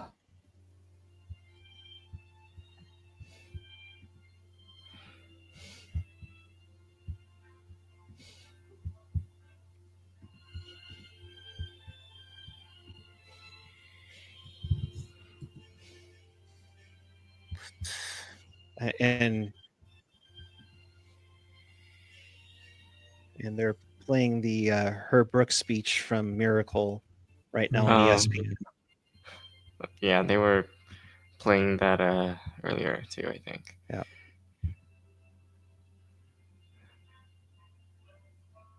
Such a damn good movie. Mm-hmm. Oh boy. Damn it.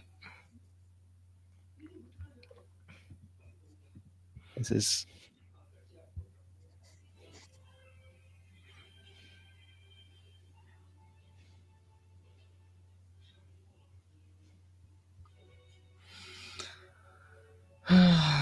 I'm actually going to change it.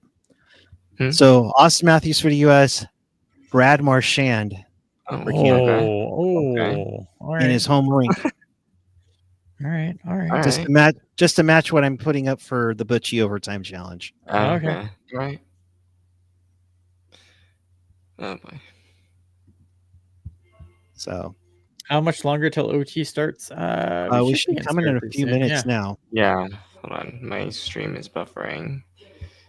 Lordy. Oh, thanks, Xfinity. Here we go. Jesse, the amount of times a beer league captain has given a miracle speech in a locker room. Oh yeah, absolutely washed 40-year-olds. And we are getting ready to start overtime right now, at least on my feed. Oh boy, here we go. So I am so not ready for this. So not ready. Appreciate you guys joining us. Ian, Felix, it's been fun no matter what. For sure. To get things going, Nathan McKinnon with the seeing eye shot. Matthews kind of fed it over to Kachuk to tie it up. Then Jake Sanderson got the rebound to give it a 2-1 lead. Then Marner feeds Sam Bennett with a beautiful shot, tie it up. That was in the second period. Yeah. And also, I was gonna say earlier, Sanderson's been really fucking good this year.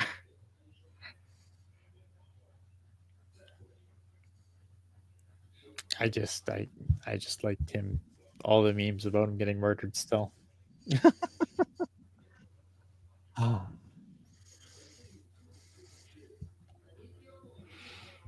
right. Let's get this. All right, teams are coming back out on the ice. for Oh, Lordy. overtime. My heart is in my throat, and we'll see how that goes. Yep. Matthew Kachuk just standing on the bench right now. So we'll see what goes on. On the bench. Oh, is he playing Oh, behind Lordy. game?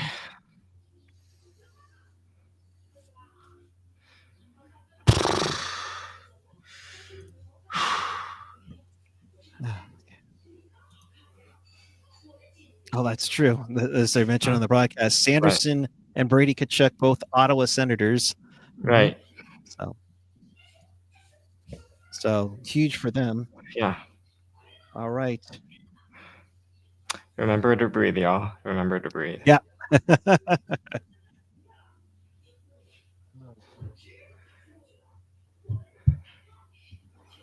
Putting the watch on. I wish we had the heart rate meter like Dangle used to have, but yeah.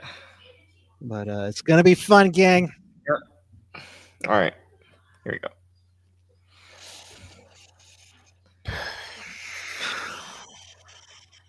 Woo. McDavid and Matthews takes the face off, and here we go in overtime. All right, here we go. Here we go. USA with possession. Come on, boys.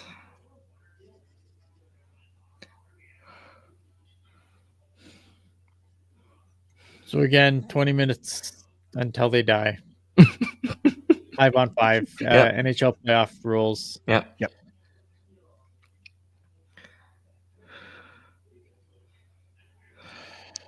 And they go back to the Johnny Hockey chant. McKinnon waiting for help. Yep. Throws it on net, and it goes out of the play. All right, 38 seconds in. All right. We're fine. We're fine. We're totally fine. Yeah.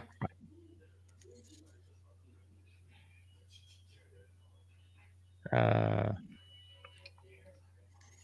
have one stupid stream. It sucks. Can you try the pirate ship? Will that help you? No, it's close enough. Okay. Yeah, 1922. Yeah. All right. U.S. with the possession, but they. I'm about 10 seconds behind, maybe less than 10 seconds behind, I think. 1910 left.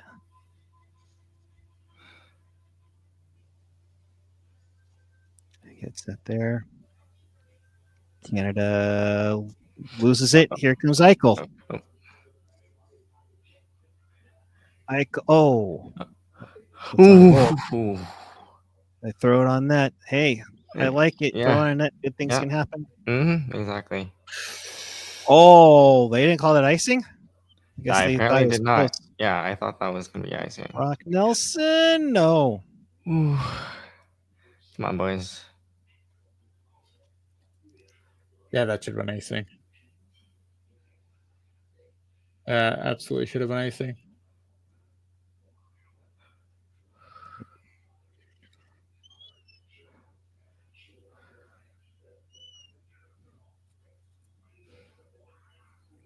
Woo!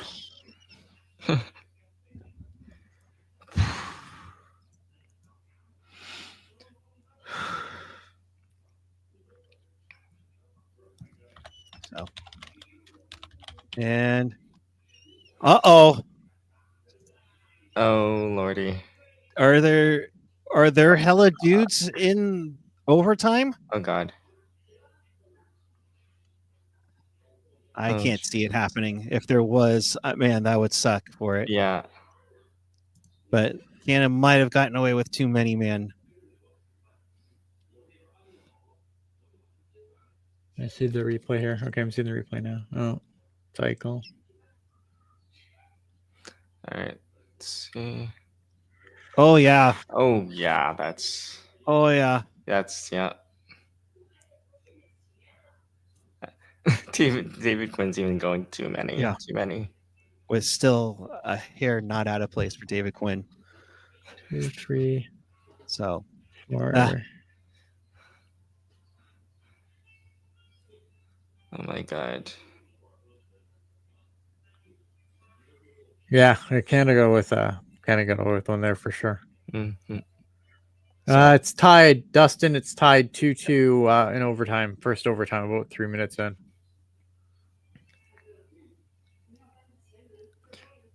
All right, McDavid with his speed. Come on. Nope. Oh god. Oh blocked. god. Oh god. Turnover, not out of the zone. Oh god. No. Oh god. Okay. Still, But okay, that goes off the US gate. Good. and that gets into the Canadian zone. I think Canada's going to get it. Nope. Come on. Forward check, boys. Forward check. Okay. This puck. Oh, Oh. Bennington Oh. denies Austin Matthews. Bennington with the robbery. Anderson goes wide. Oh. Oh boy, Jesus. that was a big save by That was. Bennington. Man, I should have my heart rate thing.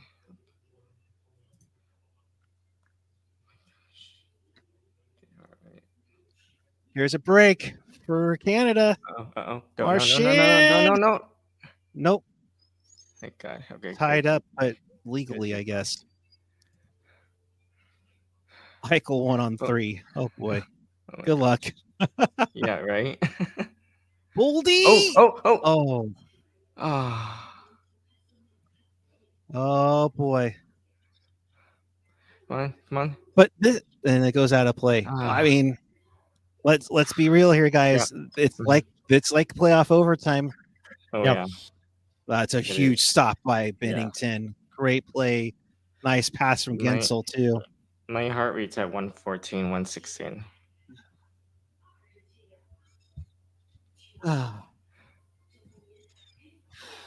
What time do you guys have? We're in a stoppage right now. Yeah. So Yeah. we got I got 16, 14. 16-14? Okay. 16, 14. I think that's where I'm at too. So I'll clap when the puck drops. The puck is dropped. Yeah.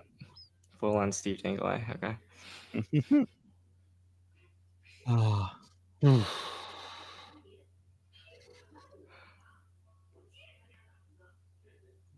Brutal. Yeah, what happens if What a Brad great Marchand environment scores? too. Like just Dude, yeah. Right? Mm-hmm. I forget who has 2030, but it's also should we note that 2034 it's back in Salt Lake. So right. Yeah. it's gonna be fun. What a save! Oh, puck! Oh! What a fucking Oh my save! God.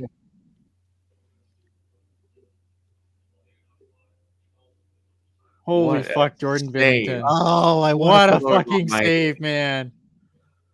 Lord Almighty. Oh, What a save! Holy fuck! beautiful. Slightly Nabokov-esque on Brad Richards there. We're crazy. Oh boy, 15:30 to go in overtime. Another save. My hands are like sweating right now. Matthews again and glove stop by Bennington.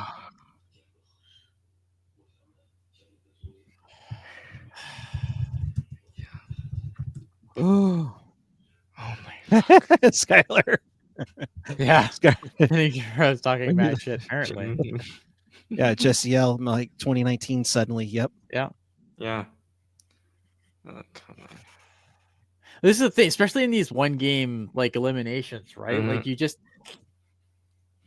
I think that like don't get me wrong, like the edge is still like with Connor Hellebuck, right? Like he's the better goalie of the two, but like you just need the goalie to have the game of his life in one game, and it's over, right? It doesn't. Right. That's the thing with like single elimination, and it favors the. Not that Canada winning would be an upset, but it favors the upset. Yeah, and usually happens to the Sharks in the NHL. That's true. Just ask Ben Scrivens. Oh God. Okay, I need a commercial break so I can let my dog in. He's very angry with me. My I neighbor's gonna think we'll get angry. that 10-minute ice scrape soon. Yeah. But we're at 14:30 to go in the first overtime. Out of me. Come on. Win the battle. Somebody help. Canada needs to Somebody help. collect It's like themselves. Pee Wee hockey. All of them are falling apart. It's not even that. They just need, like, Canada just can't get in the zone with any possession. Like, they've been defending this whole overtime. They had some early on, but yeah, Mhm. it's been mostly USA since. Oh, Sid. Loose puck. Where is it? And it gets cleared out. Okay. woo! There's McCarr. McCarr pinching in. Get on him. Oh, Get on him. you gotta shoot from closer than that. Jesus Christ. Okay. Dodge it up.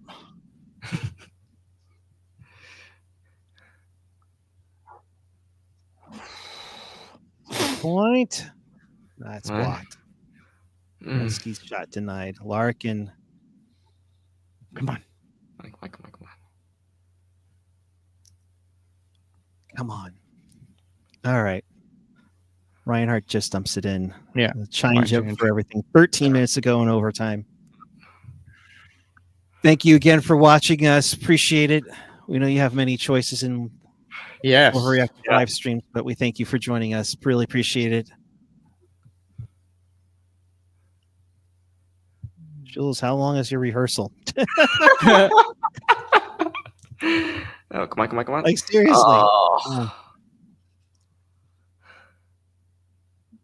Oh.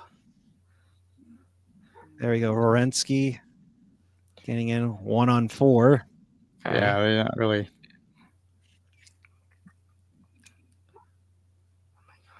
Teams are defending well. Yeah. Laying down low. It's crazy how, like, I think the craziest thing about this Team USA is there's no one here that played in the last World Cup. Wow.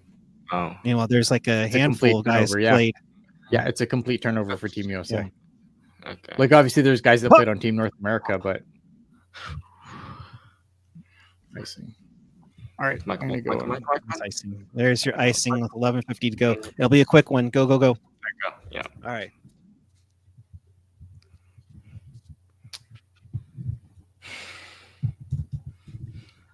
Oh boy. How are you doing? I'm doing okay. So far. This is fun. This has been fun. Yeah. Let's see, where's my All right. 11:50 go in the overtime.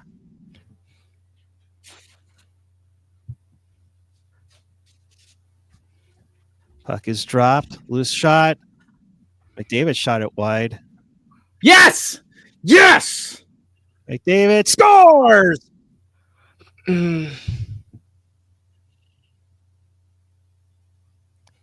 Connor McDavid. I guess you could say maybe the torch has been passed. Yeah. And Bennington has done it again in Boston.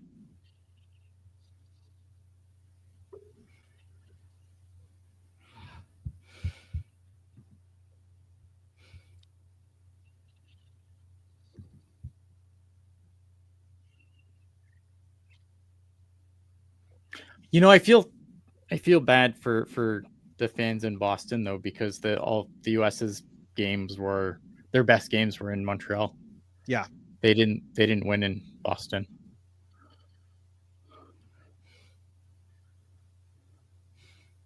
Bennington with a fantastic chance. Mm-hmm. You can't get on freaking Matthews for it. I mean, he had so many chances, it just never buried it. Yeah.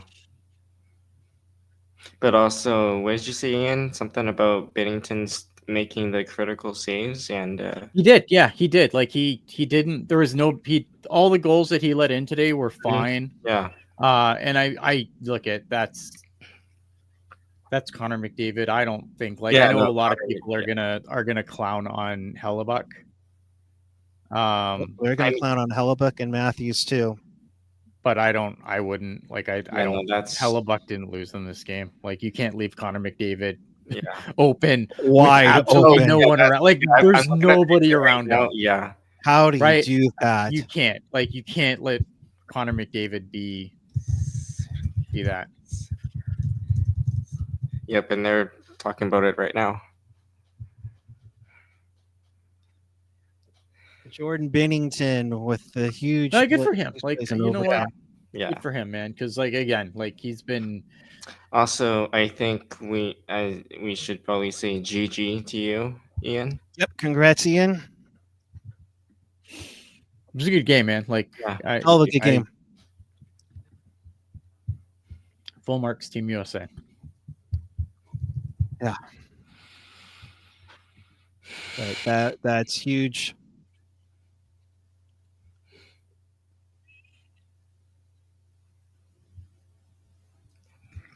And McDavid with his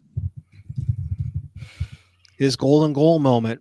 Mm-hmm. Yeah, it's the world. I mean, it's a goofy trophy. Save that for the Olympics. Yeah. All right. No, I mean, look at Yeah. those Team USA guys look so dejected, but like, they played a hell of a tournament. Yeah. And yeah, and now this is the warm up, right? The main event's coming. It's gonna be the Olympics, where For sure. Yep. Huge one. You're actually a province now. Sorry, Hot Wheels. I don't make the rules, man. You guys are actually a province now. You are the California. You are the 11th province now. Gonna end the Canadian drought, dude. Let's go. Oh man. I don't make the rules. You guys are now the 11th province, and I welcome you with open arms. Thank you very much. Let's be real. I'd rather be living in Canada anyway right now. Yeah. And they're going through the handshake line. I'm looking forward to talking to Premier Trump.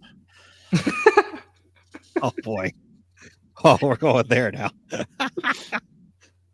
Yes, Canada just expanded by 50 states. Okay. Yeah, but you guys, we don't get 50 provinces. You have one province. That's it. That's how this works, apparently.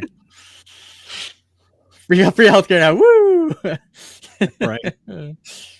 Right. Oh man. Quick look. Here's your OT winner. I just can't believe they left David that alone. Yeah. How? Yeah, right. How do you leave one of the best players in the game that wide open? Puck watching. I didn't know Warsofsky was the head coach for the United States. You know who is on the bench for Team USA? David fucking Quinn. Oh, of course. Yeah. Like, oh man. Ooh, boy. That makes you wonder. Makes you wonder what goes next for Team USA, because all right. Let's wrap this. All right. And we will, so we're gonna sign off on here. Yep. And then we're gonna come back and we'll do our post game. And that is on a separate link. We'll get that going in a few minutes. Guys, get some water, go pee, all that fun stuff. All right. So appreciate each and every one of you. Thank you very much. We will see you in a little bit. The link is already up on the Teal Town YouTube channel. So thank you for watching. We're going to just cut it off right here. Keep it real. Keep it Teal. Keep it real, Teal. We'll see you on the other link for Four Nations After Dark, the finale, in just a bit. See you in a bit.